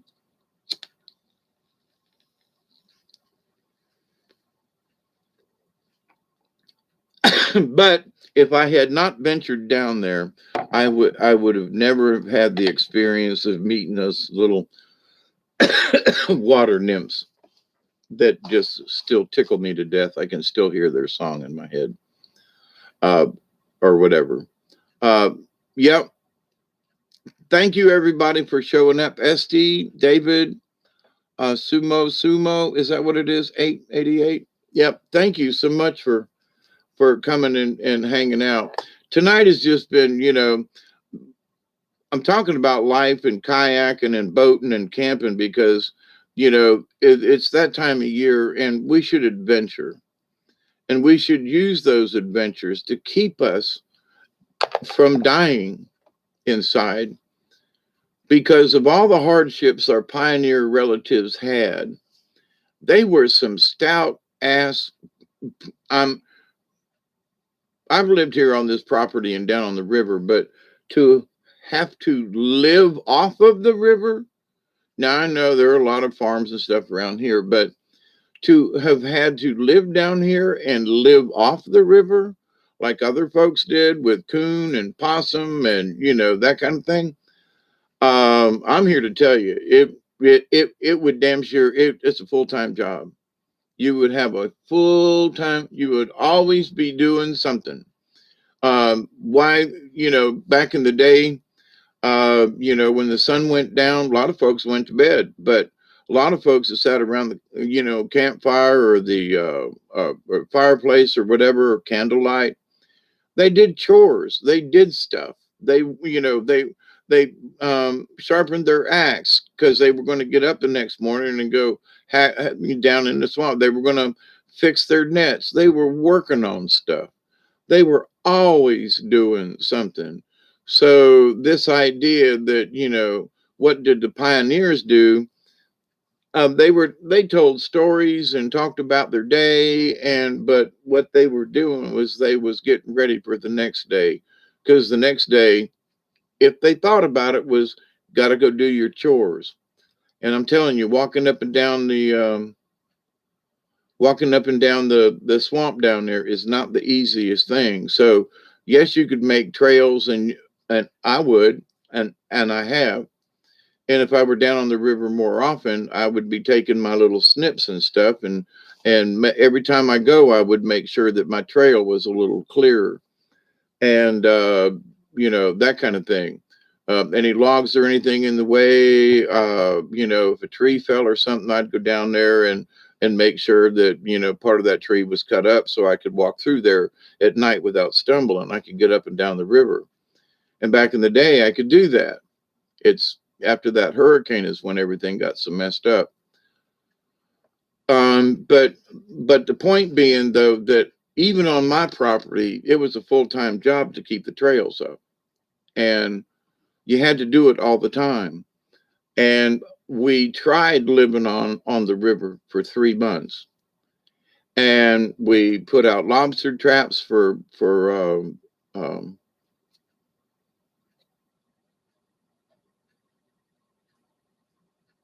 I can't mud bugs anyway, crawdads, and we trapped for fish, and that's when we caught that big old ass snapper turtle that was like this big around, had a head on him like this, honest to God. humongous. And if you saw my what the creek looks like, you'd go, "Where's that son bitch living?" And he's still down there somewhere too. Um, the otter that plays up and down the river that I've seen, there are beavers on the river. And then there are the signs of other stuff. Deer go through there all the time, but you rarely see them. They're there though. Um, when I was checking on the camp about I about a year or so ago, I walked down the property line, and because there's so many trees down, I walk down the property line, which is a little harder sometimes because of water. Um, and it was dry enough I could get through fairly easy, and got to where I hang a right and go towards the campsite. And I noticed that I turned my headlamp on long enough to get, and it was red, uh, that I saw this, reflection. And I looked over real quick, and there were two fawns, two young deer that were crouched down and laying down in the brush 15 feet away from me. And so I immediately turned off my light. I knew where I was, and my eyes were adjusted enough to where I could get to the camp without turning the light back on. And I'm, 15 feet away from two deer. And I stood real still for a few minutes to see if they were going to bolt. And they knew I wasn't trying to walk towards them. And after I turned my light off, I could see them in the moonlight there. And so I just went ahead and went on about, um, uh, away from them. And I got to the campsite and turned around and turned the light on, and they were both staring at me. So there are two pairs of eyes. So they knew I was there. They could have run, they didn't, and they allowed me to pass right by. And it didn't make any noise, and I didn't light any big fires. I was just checking things out, and there's two deer laying, right there. So there are those times in the wild where you run up on turkeys or, a badger. Well, we don't have badgers down here. But, could be a bobcat. I've not seen one, but I've seen bobcat prints, and they're as big as my fist. So they're big. They're big. They're bigger than Duggar, heavier too. Um, but as far as every day and the adventure, I know folks don't live in the woods and swamps and things like I do. And that's understandable. It ain't for everybody. But when I think about how tough it is in life, I just think about the pioneers and had what they had to do and how they had to do it. Even those who lived in cities and stuff, they had a whole lot different time than we did. And so when we bitch and complain and wish we would die, and give up, we have to think, our ancestors, our grandparents, and their grandparents, stuck it out, and they made it.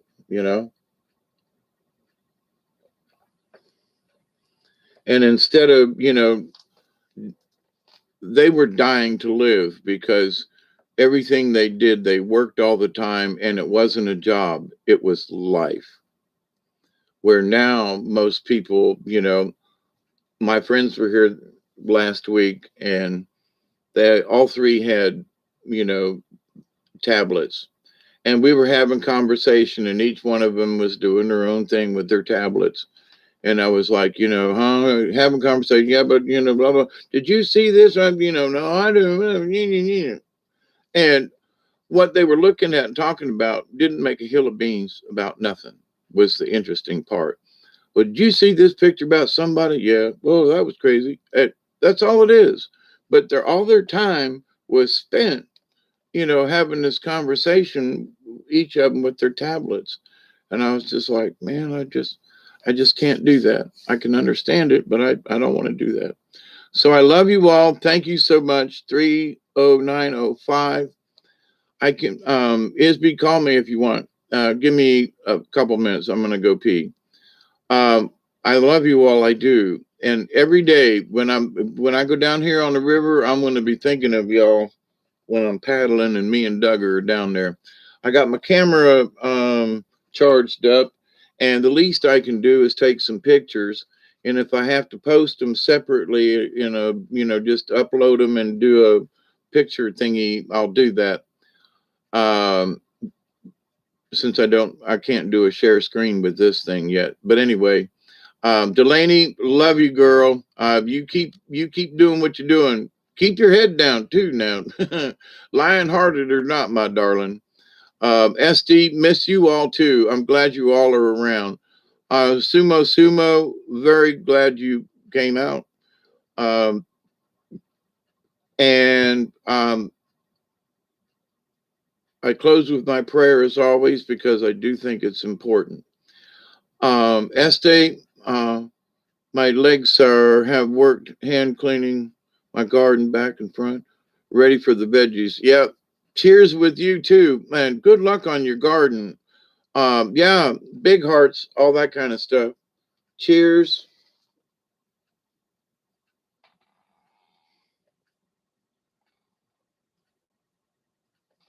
And I continue to pray that each and every day, every time I walk up the driveway, that each and every one of you will continue to learn how to accept and receive the knowledge, the healing, the wisdom, and the blessings from the universe. And every day when I put my feet on the ground and me and Duggar go for a walk, I continue to pray that each and every day, that each and every one of you will continue to learn how to accept and receive the knowledge, the healing, and wisdom, and the blessings from the universe. And in that number 3 that always pleases me, I continue to pray that each and every day, that each and every one of you, your friends, your family, all of your relatives, and all of your relations, past, present, and to come, will continue to learn how to accept and receive the knowledge, the healing, the wisdom, and the blessings from the universe. The universe is always around it, and I'm just dying to get to it. So, to end on that note with a swamp camp, yeah, anytime. So, but my blessings, you all keep up the good work, and you know, let's not die trying.